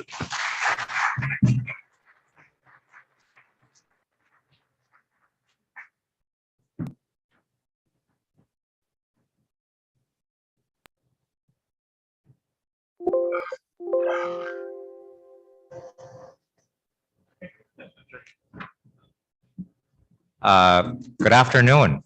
Thank you for having me. I think it's definitely my first time being part of a Finex general membership meeting, and it's nice to be briefly be part of something that seems so steeped in tradition. I think it's really, really cool, from the ringing of the bell to the induction. So congratulations on a really an organization that clearly is going strong. I will say, I have to put out a disclaimer. As a maarting marketer ako and unfortunately, the fonts and stuff that were meant to, like look nicer did not come out, but that's okay. It's been a while. I think it's been years since I've done like a physical speaking engagement. So the whole like checking of like the material, is there a clicker or something? We just completely slipped, right? Because sanay na tayo sa Zoom. So please forgive me if there are any like some technical lapses here and there. But hopefully, what really matters, the story that we're going through so far helps build on today's theme of reimagining business through young business leaders. So if you go next, I do want to tell the story of Maya. As you know, some of you may know, we recently rebranded from PayMaya to Maya. Officially, it was April 29. But it truly is a story of, again, reimagining business through young leaders. Because, if we look at what we were like in 2021, it was very interesting. On the one hand, and most people don't know this actually, but we have market-leading enterprise payment business. We are the largest payments processor in the Philippines.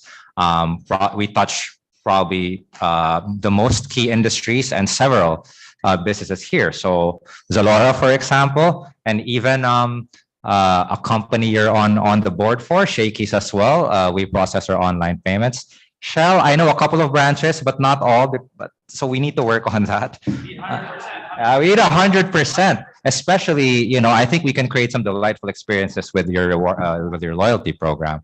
But even down to things like, let's take an interesting case like McDonald's, right? So everything from their over the counter to their in-app purchase to their online website, all the payments there, whether you're paying with a card or even our competitor, or of course with our wallet, it all goes through our enterprise payment platform. So that business is doing excellently.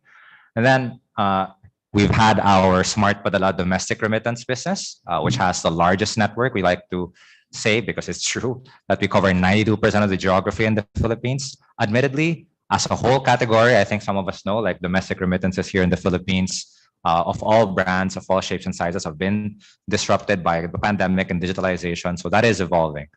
And then, of course, there's finally what most people see, right? Your consumer app. And for years, we've had a top-rated, trusted, pioneering, used by millions consumer wallet app. But like, real talk, right? We're not number one. And we really had to be honest with ourselves about what it takes to be number one, because that's our ambition. And that really meant going back to who matters the most. So I think Mike raised this earlier, schools of thought around like, how do you reimagine your business? Do you focus on competition? And for us, certainly, we'd rather focus on the customer, right? And we took a big step back to look at what can we do to serve the customer better than our competition, right? It's just really like business 101, but like when you're in the thick of things, it certainly is easy to get lost in looking at your competition. And what we found is that the modern customer today is just dealing with too many money apps, right? So if I look at people in this room, chances are you have a mobile banking app from where your salary normally comes in, right? Chances are one of the big traditional banks, like the one I recently came from. And then you probably also have one of the newer digital banking apps, maybe because they offer a better experience, or maybe because they offer a higher interest rate, right? And then after that, you probably have a wallet app, because wallet apps tend to, yeah, there's that too. They tend to offer way more payment convenience and options than the average banking app.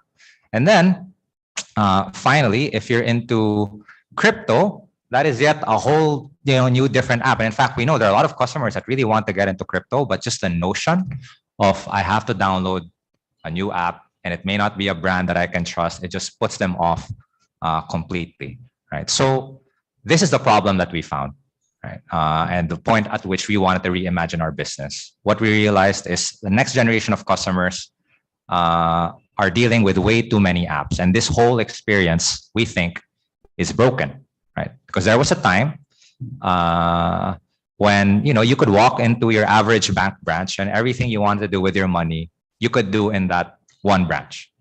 But now that we're in the smartphone age, it feels very, very scattered about like where your money is. So that's what we wanted to fix.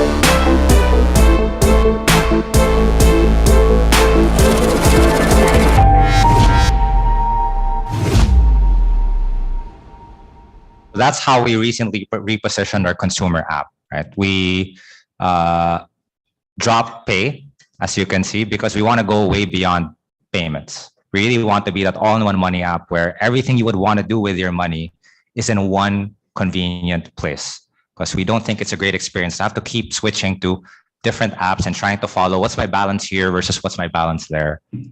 And we're proud to say, that as we bring all of these in this one app called Maya. Okay, Dina will move. There you go. We'll get it right next time. Thank you, sir. Thank you for being patient with me. Note to self, too many clicks for this type of ano. And if you go to the next slide, like what we're happy to share is we are the first in the Philippines to put together this kind of technology in one app.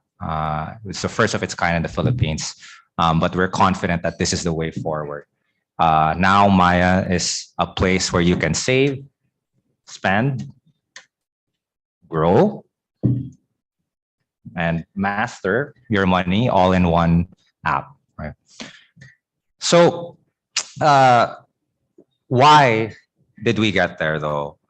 Beyond just a rebrand, like what's the bigger purpose that we're trying to serve? I think something that Randy talked about very passionately earlier, and I resonated with just the shift, from retail to mobility. It does make a difference. It will make a difference in the mindsets of people and like the choices that we make as a business. At the highest level, beyond just a consumer app, but our total company, at Maya, we want to create a Philippines where we can make bolder choices. And we know that money often spells the difference between the choices that an individual or a business can make. So what are we going to do about that? For us, it's about innovating to make your money work with you, anchored on these three pillars: tech-driven empowerment, meaningful personalization, and community security.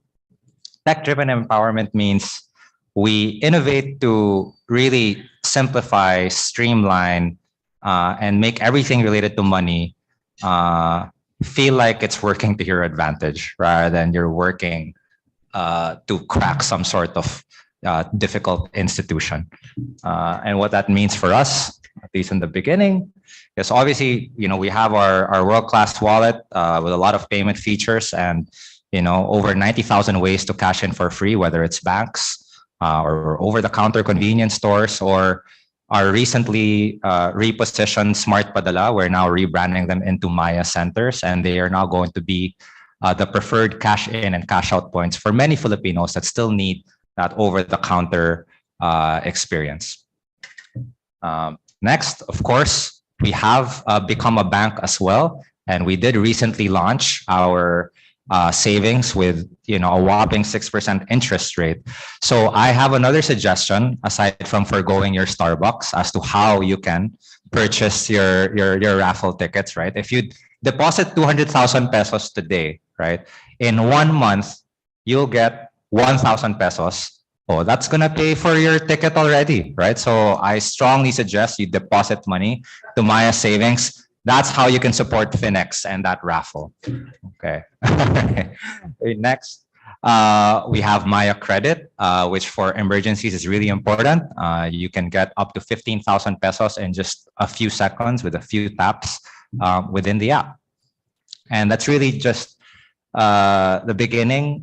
Even for crypto, which we're quite proud of how we've been able to streamline crypto. It's the crypto community has been very, very grateful because this is now the easiest way to buy, sell, hold. If you earn and you choose to cash out, you can immediately use it to pay your bills, for example. So it doesn't have to be this separate app experience that feels like a completely different part of your financial life. What about meaningful personalization? Meaningful personalization is really just about making the whole experience of money more human and even more fun, right? Because we're surrounded by money all the time. But for some reason, the industry tends to treat money like such a boring thing when it's one of the most exciting things that we can engage with if done correctly. So what are we doing in this space? For one, we're going to be the first in the Philippines to introduce a finance app that's going to have beautiful native dark mode. I don't know how this room is familiar with how important dark mode is, I can tell you that I was debating this with our CEO for a while. He was like, is this really important to highlight? As I'm boss, I'm telling you, like the next generation of apps that are here, Spotify, TikTok, etc., they are all dark mode by default. Your Gen Y and Gen Z, they will literally tweet out jokes saying, do not trust people who use light mode instead of dark mode, right? And when we teased this, do you know, like after we showed like that video we showed you earlier, for a good few weeks, the #1 request on all our social media platforms was, when is dark mode launching? We can't wait to have it, right? So it feels very cosmetic, but at the same time, right? If I'm going to use this all the time, then I want it to be in line with how I want to live my life, you know? So there's some studies that say it's easier on your eyes, at least for, you know, young people who are always in their beds looking at their phones. Dark mode versus light mode, it makes a very big difference. And at the same time, it can also help save you your battery. And if we go next, another thing that we intend to be the first to do here in the Philippines is to introduce sending money to someone using an @username, right? Because here's where the market is shifting. More and more young people know their friend's Instagram name or TikTok name than they do their friend's mobile number, right? At the same time, it has a lot more personality. I'm sure a lot of us here, if you have an Instagram account, Twitter account, how much time did you spend thinking of, oh, what's my name going to be, right? Like this has to reflect a little bit of like who I am, right? So it's way more personal, way more fun than a boring old QR code, right? So that's what we mean. Some examples of meaningful personalization. And then finally, we have, we want to create a secure community. This is of utmost importance to us. And of course, the BSP. So I'm very happy to share that our wallet has always been licensed by the BSP. Our digital bank is of course licensed by the BSP, and so is our crypto, again, licensed by the BSP. And it's really important to us to work with the BSP to serve our customers and do right by our customers.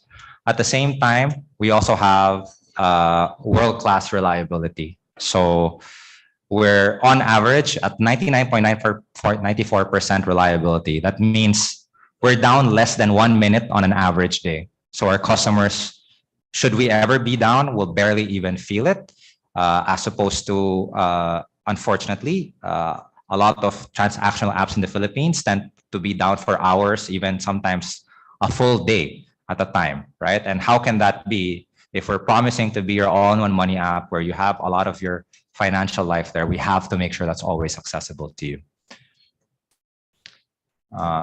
Now, we talked a lot about the who, our customer, the why, and the what, but really important, because this is where a lot of things can fall apart, is how we execute, right? We can have really bold and brave visions and strategies, but it's not uncommon to start getting cold feet when it comes to actually executing. But I go back to like the first CEO. I had the pleasure of like being under their leadership. He has never met me. A.G. Lafley, a CEO of P&G for quite a while, one of our very best. He likes to say that execution is the only strategy that the customer ever sees, right? Doesn't matter how nice your PowerPoint slides are, if what the customer sees doesn't really bring that to life. And we try really hard. We're not saying we're getting everything perfectly, but something that does guide us is we have this mantra of defiance with optimism. And what that means is we have to be okay with taking some risks. It's always safer to do what everyone else does, because then if it doesn't work, you can say, I did what everyone else did, right? It's harder to stick your neck out. But what we think is, if we want to build a very strong brand, and on top of that also offer really powerful product experiences to our customers, we need to be willing to challenge conventions that might be holding us back from serving or delighting our customers better, be it our communication to our actual app experience. I think we need audio here again. Parang nawala siya. But that's okay. Maybe we can play it one more time.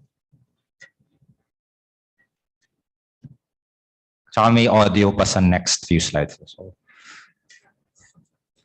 it's okay. Live events, the return of live events are back. Sorry, I used to be so used to just doing this on, on my computer on Zoom, right? Can we try again the previous slide, kung may sound? If not that, then maybe the next one. Such is life. That's okay. But I just wanted to say, like you saw like the longer commercial earlier, but even in 6 seconds, we do our best to be fresh, even if it's very focused and pointed. Ako na lang yung gagawa ng VO. This is what the sultry female voice says. She says, what does she say? Wallet, crypto, banking, all-in-one money app, Maya. Wait, taka lang. Ganito yung delivery niya. It's everything. And the bank. Diba? Medyo, alam mo yun, medyo cheeky, medyo exciting. I move to the next slide. So another thing that would keep coming up as we talk about a rebrand, a relaunch is a very common question. Oh, who's your celebrity endorser going to be? Who's the big new name, right? But again, for us, this leads us to a potential trap of looking and sounding like everyone else. And we're trying to challenge the industry. So we have to also be different. And as you can see, we've been talking about making sure we win with the next generation of customers, right? So we did something very, very different. Something that I don't think any bank would have said yes to, at least not a non-digital bank. Instead, what we did was, we think actually it may have been a world first. So even before we officially rebranded on April 29, our new name and our logo was started to go out middle of April in the form of a song and a music video from one of the Philippines' most talented young rap artists. His name is Shanty Dope. His music has been featured in the Marvel Cinematic Universe even. He's a very, very talented rapper and writer. And we said, let's collaborate. We don't want you to write a commercial jingle. We would love to collaborate on a song that represents our shared values together. We just wanted to be called Maya. And we just had a few points of like what we think we share together, that sense of defiance, but that desire to succeed and to inspire a younger generation to hustle and achieve their dreams. And what we came back with was something that so far we're quite happy about. So when we launched the music video, and you can see the album cover actually carries our logo.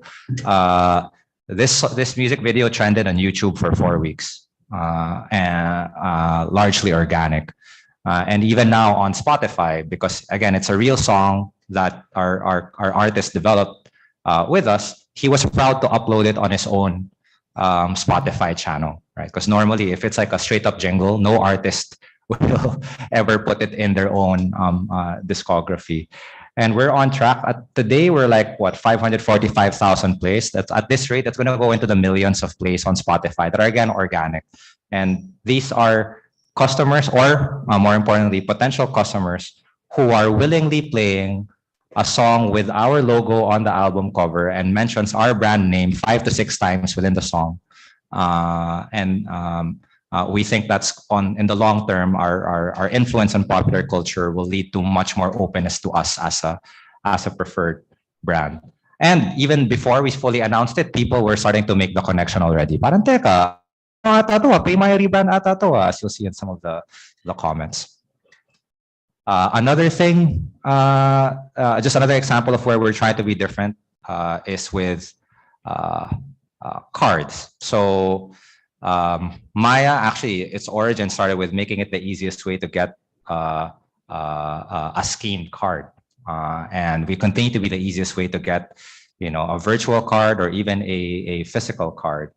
But we wanted to make sure, again, that we make sure that we resonate by standing out. And this is what the industry tends to look like. So for us, it was really important that if we were going to, in this case, we're celebrating a rebrand with a bang with Visa. With our Maya Visa cards, there's going to be 1% cash back on your transactions. And this is how.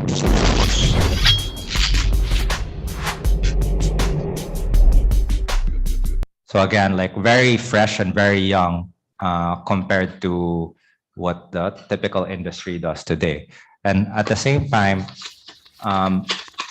we also know that the packaging is a big part of the product experience for something like a physical card. So we did our best to make sure that this was still a very delightful experience, and it should not feel like you're opening a bank statement, right? Like it should feel like you're opening something that's an important part of your life. And I think the last example that I just want to share of how we're really executing to do things differently. Let me start with a recent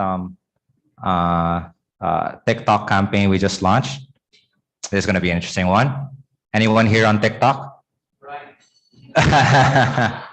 Here's what I learned. Okay, I think it's something like 98% of users on TikTok do not create content; they just watch. So it's okay. Don't feel pressure that you have to make a video.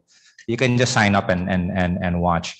But recently we did start a what's called a dance challenge. It's a very big deal on TikTok, using the song that we developed with Shanty Dope, but with the choreography of one of the world's most talented and youngest dance choreographers, who is actually Filipina. Her name is Niana Guerrero. Yeah, exactly. She has like what 30 million followers on TikTok or something, not just from Filipinos, but around the world. So this is what it looks like.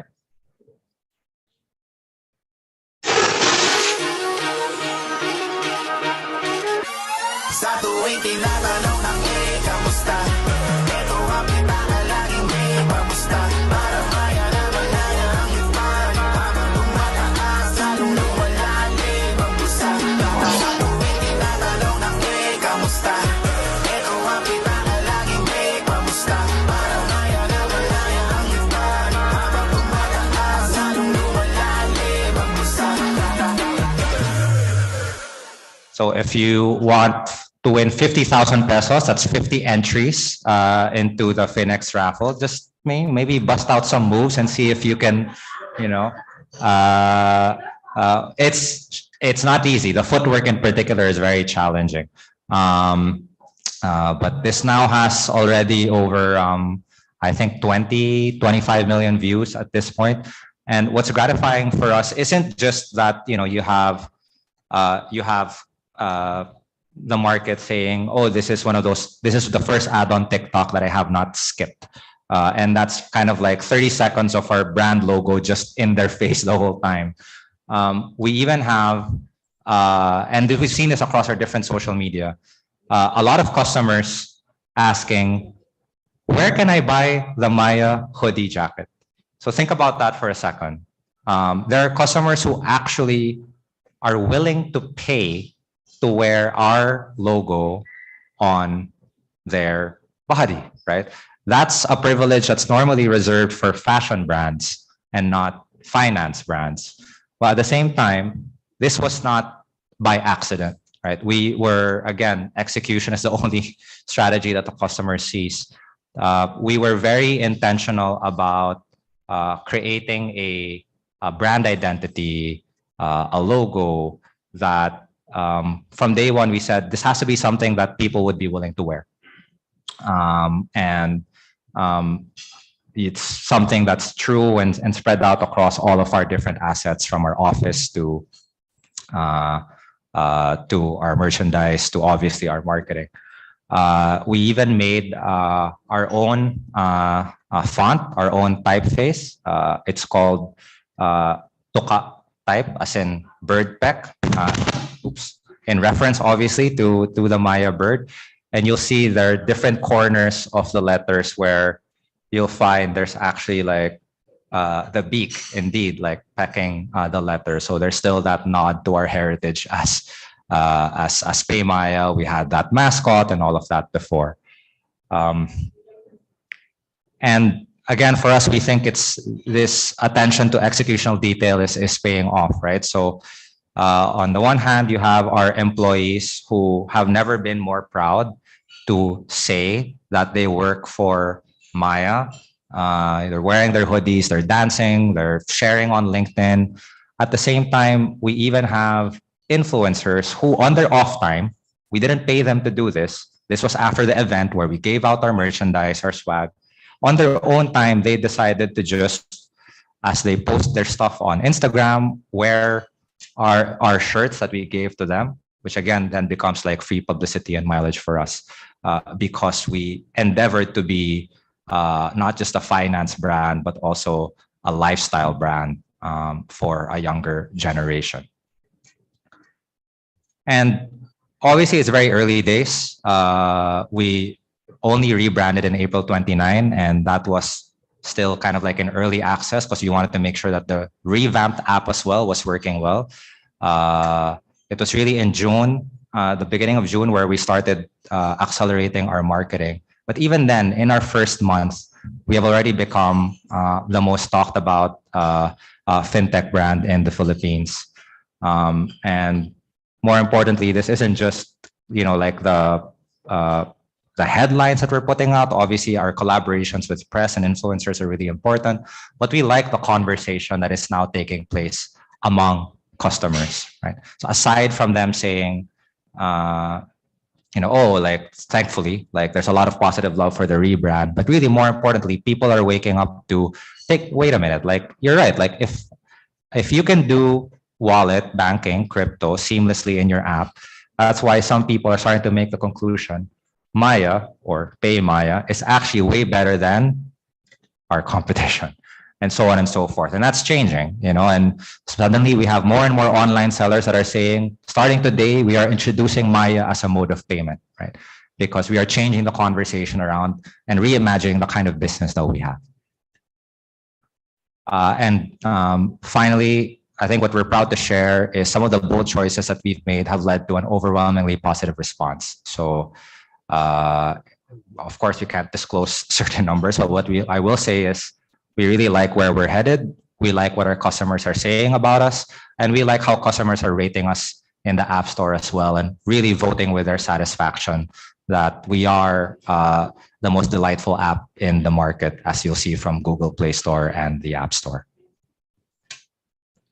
And I think, I guess the last thing I want to say is something that I'm personally grateful for is how at Maya, we have created a culture where, you know, our CEO, my direct manager, my president, really does empower young leaders to reimagine the business. And just something that I really sparked to, as you were talking about the criteria for the CFO of the Year awards earlier, there were two words that really stood out to me. There was the CFO as a strategist and the CFO as a catalyst. And what I urge you to do, if you ever find that you feel like your business needs some reimagining, you feel like you're on the verge of being disrupted or the growth is not where it needs to be, is to play your role as, you know, strategists and catalysts, and really seek out young leaders that you think can help you get to where you need to go, right? And to that, uso pa ba yung mga acronym, but like, you know, I have 4 E's, you know. One is please engage those young leaders and empower and let them be comfortable giving you the real talk, right? Just like the way we did about, hey, like, we're not heading where we need to head. Maybe it's time for a dramatic change for the business, especially in the Philippines. And I think for the folks who have worked in different countries, right, we know how hierarchical Filipino, you know, corporations can be. And you may have a lot of people that have the right insights, the right ideas, they're closer to the market, but maybe they just don't feel comfortable voicing it out in a way that they think might offend senior management, for example. The second E is to envision that brighter future with your young leaders together, right? As opposed to just, again, letting it be top down. The third is to empower them to help develop those bold new strategies that could reimagine the business. But to be clear, like the way we did it, it's not like we had a free hand for doing everything. This is a massive rebrand. I had the pleasure of working very closely with our president and our CEO. But what I really appreciated was they erred on the side of trusting that we knew the market better. They erred on the side of being bold rather than being timid. And we benefited a lot from their judgment and wisdom. But we felt like throughout this process, the spirit of what we wanted to achieve was never watered down. So I think that empowerment is so important. And finally, the last E, enabling them to execute and see it through, right? To not get cold feet, but to make sure that your grand strategies and grand plans really, you have the right people, the right young leaders that are driving that execution till the very end. At least that's been our experience, and I hope that's something that the esteemed guests here at Finex can also take away for your own business realities. Thank you very much for having me.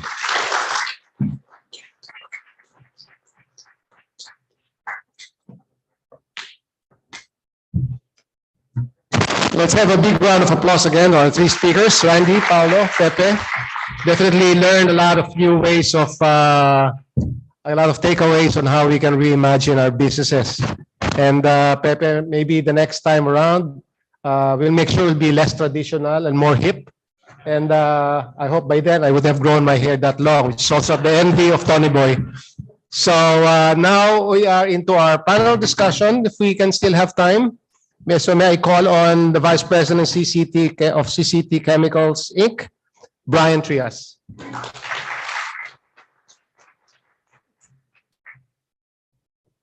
Thank you, Bobby. And good afternoon, everyone.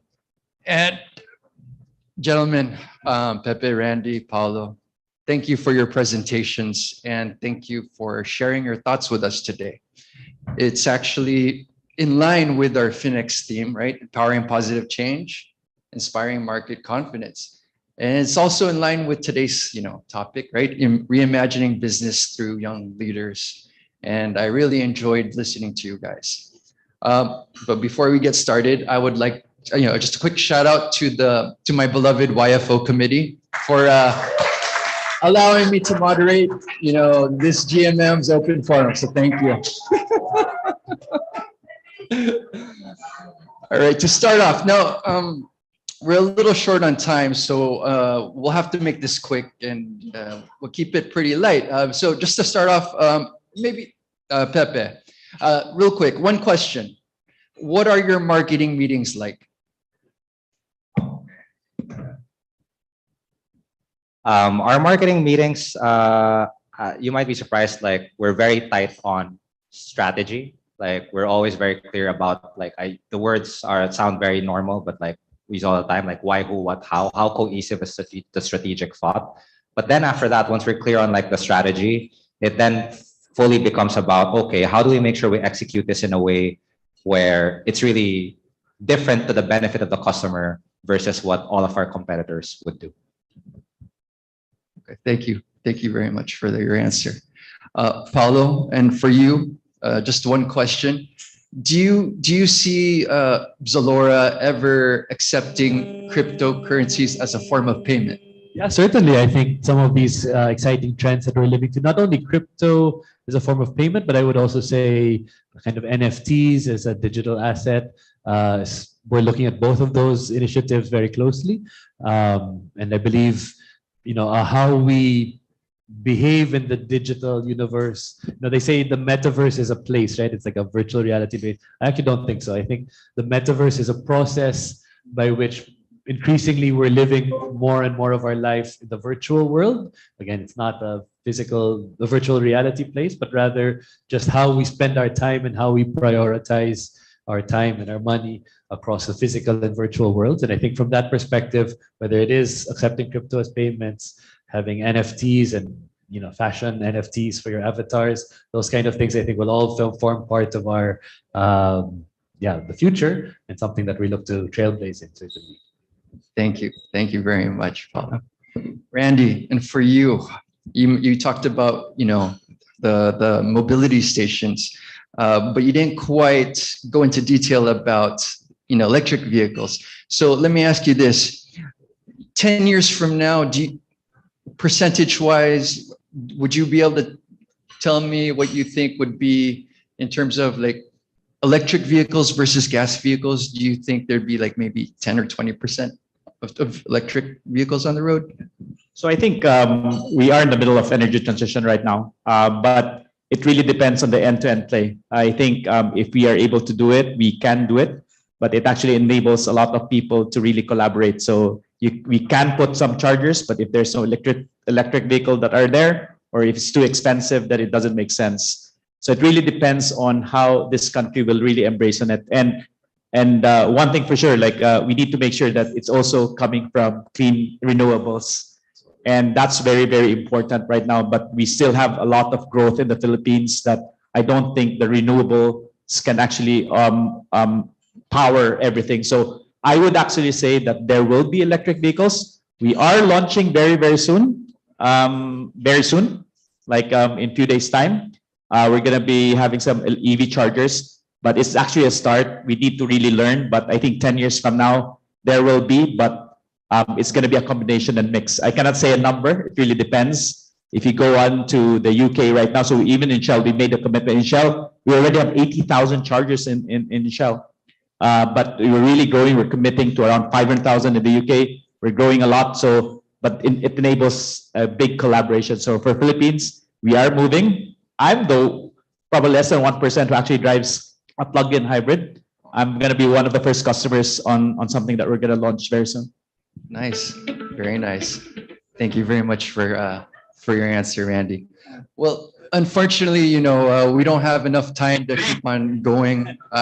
Although I mean, really, I could spend one whole day with each and every one of you just to talk about these different topics. But I do have to conclude this. But before I do, a quick dance number from Mark. Oh, no, just kidding. All right, that's pretty much it. Before we go, any final words? Paulo? Yeah, like I said, I hope everyone takes encouragement from the fact that the Philippines is really on this center of the very exciting tech startup landscape, and some good news for a change. Thank you, Randy. Probably for my like 3 words, make the future. I think we can make the future together. I do believe there's lots of growth in the Philippines, but if you wanted to really move forward, we need to actually collaborate together, not just an individual company, but collectively, especially with the business community. Pepe. Sorry, I have to be a little shameless here. Perhaps I only have 2 words, and that's download Maya. It's time for a better experience, and I strongly encourage you to download Maya. Thank you. Thank you, Pepe. That concludes our open forum. Thank you very much, everyone. Thank you very, very much again to our guest speakers, Randy, Paulo, and Pepe. And thank you to Brian for moderating the panel discussion. So let me call back on our President Mike, for the awarding of the certificates of appreciation to our guest speakers.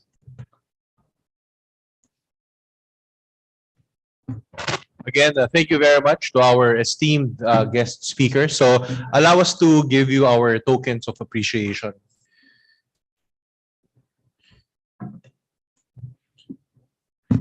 So we'll be giving each one of you, but let me read first through the citations. So the Financial Executives Institute of the Philippines presents the certificate of appreciation first to Mr. Paulo Campos in recognition for his generosity in sharing his valuable time, knowledge, and insights as a guest speaker in the 6th General Membership Meeting of PHINEX with the theme Reimagining Business Through the Eyes of Young Leaders, given this 29th day of June 2022 at New World Hotel Makati, signed by yours truly. Thank you again, Paulo. Thank you.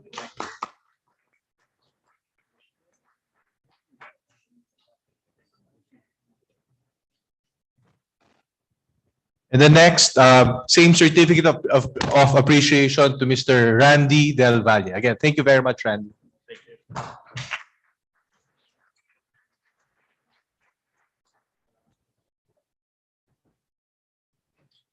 Then last but not the least, certificate of appreciation to our third speaker, Mr. Pepe Torres. Thank you, Pepe.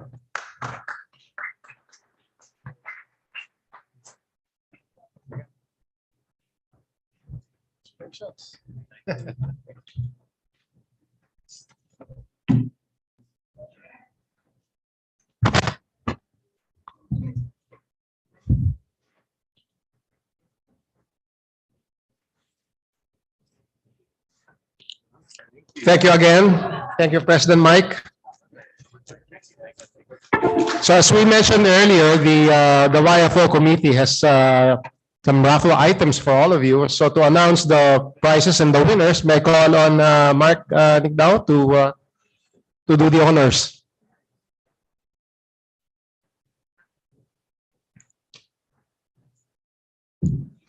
Thank you very much, sir. Sige, so Randy sponsored some of our raffle items. And yes, Pepe, I downloaded Maya already. Ganda pala ng song nito ni Shanty Dope. Sabi dito, Randy, no, hindi mawawalan ng gasolina kahit malayo ang biyahe. So meron dito, nakakabingi man ang busina. Sa tuwing tinatanong ng kamusta, ito ang pitaka laging may pamusta. So meron kayong pamusta, we'll give away raffle items now, sabi ni Shanty Dope. So we'll give away first Shell Ferrari lanyards to 5 lucky winners. First winner is Mr. John Ong. Dito po ba si Mr. John Ong? Get a lanyard. Second winner is Miss Annabeth Bernardo. Third is Mr. Jimmy Ismael. Fourthly, Mr. Dan Vargas. And lastly, Michael Anthony Garcia. Yan, okay. And yung ano natin, Grand Raffle, merong 5 winners of Shell Ferrari race cars. Let me repeat. Shell Ferrari remote-controlled race cars. No? Gasoline not included. The first one is Miss Jenny Bagalay. Yan, makakauwi ka na po using your car. Secondly, Miss Nanette Jesus. Next is Miss Conchita Manabat. Online, okay. And then Mr. Benedicto Panigbatan. And lastly, Attorney Yuni Mata Perez. Yan, okay. Congratulations to our... Wala na? Oh, ibibigay na lang daw. Oo, ihahatid. Okay. Sir Bobby, do I hand back to you?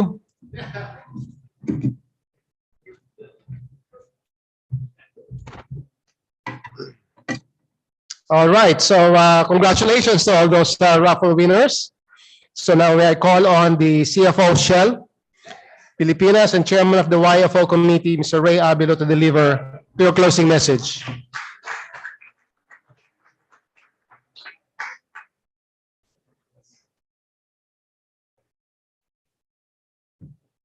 Thank you very much to our YFO adopted member, Bobby, for the great MC and hosting today.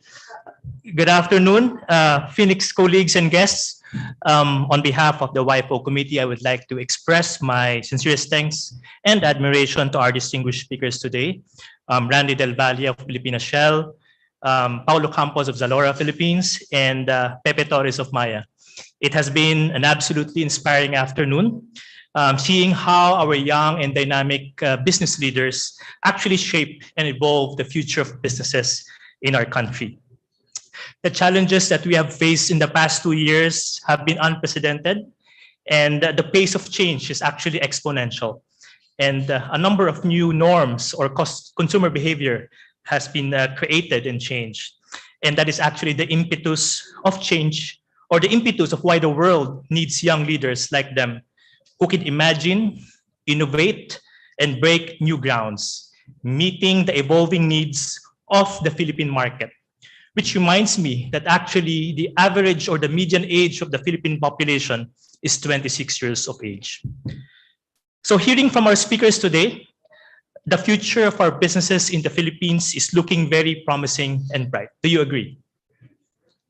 So at the same token, I would like to mention that the Young Finance Officers Committee of Finex is committed in building this vibrant community of young leaders in the organization, while providing the link to our more seasoned and wiser members in Finex.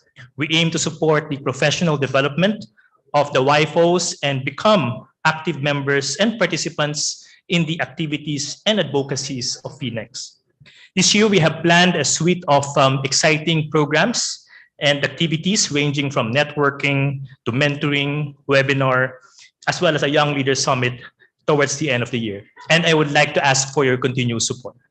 So lastly, I would like to thank the YFOs, particularly those who have been very much hands-on in organizing this event. So just to mention them, at this point, Carlo Lasatin, Mark Nicdao, Kai Reyes, Cathy Ang, Jing Arellano, Edith Estacio, and thanks very much as well to our supportive liaison director, Edith, President Mike, and of course, our secretariat par excellence, Aljon. So hope you enjoyed our GMM today, and thank you very much and have a great rest of the afternoon.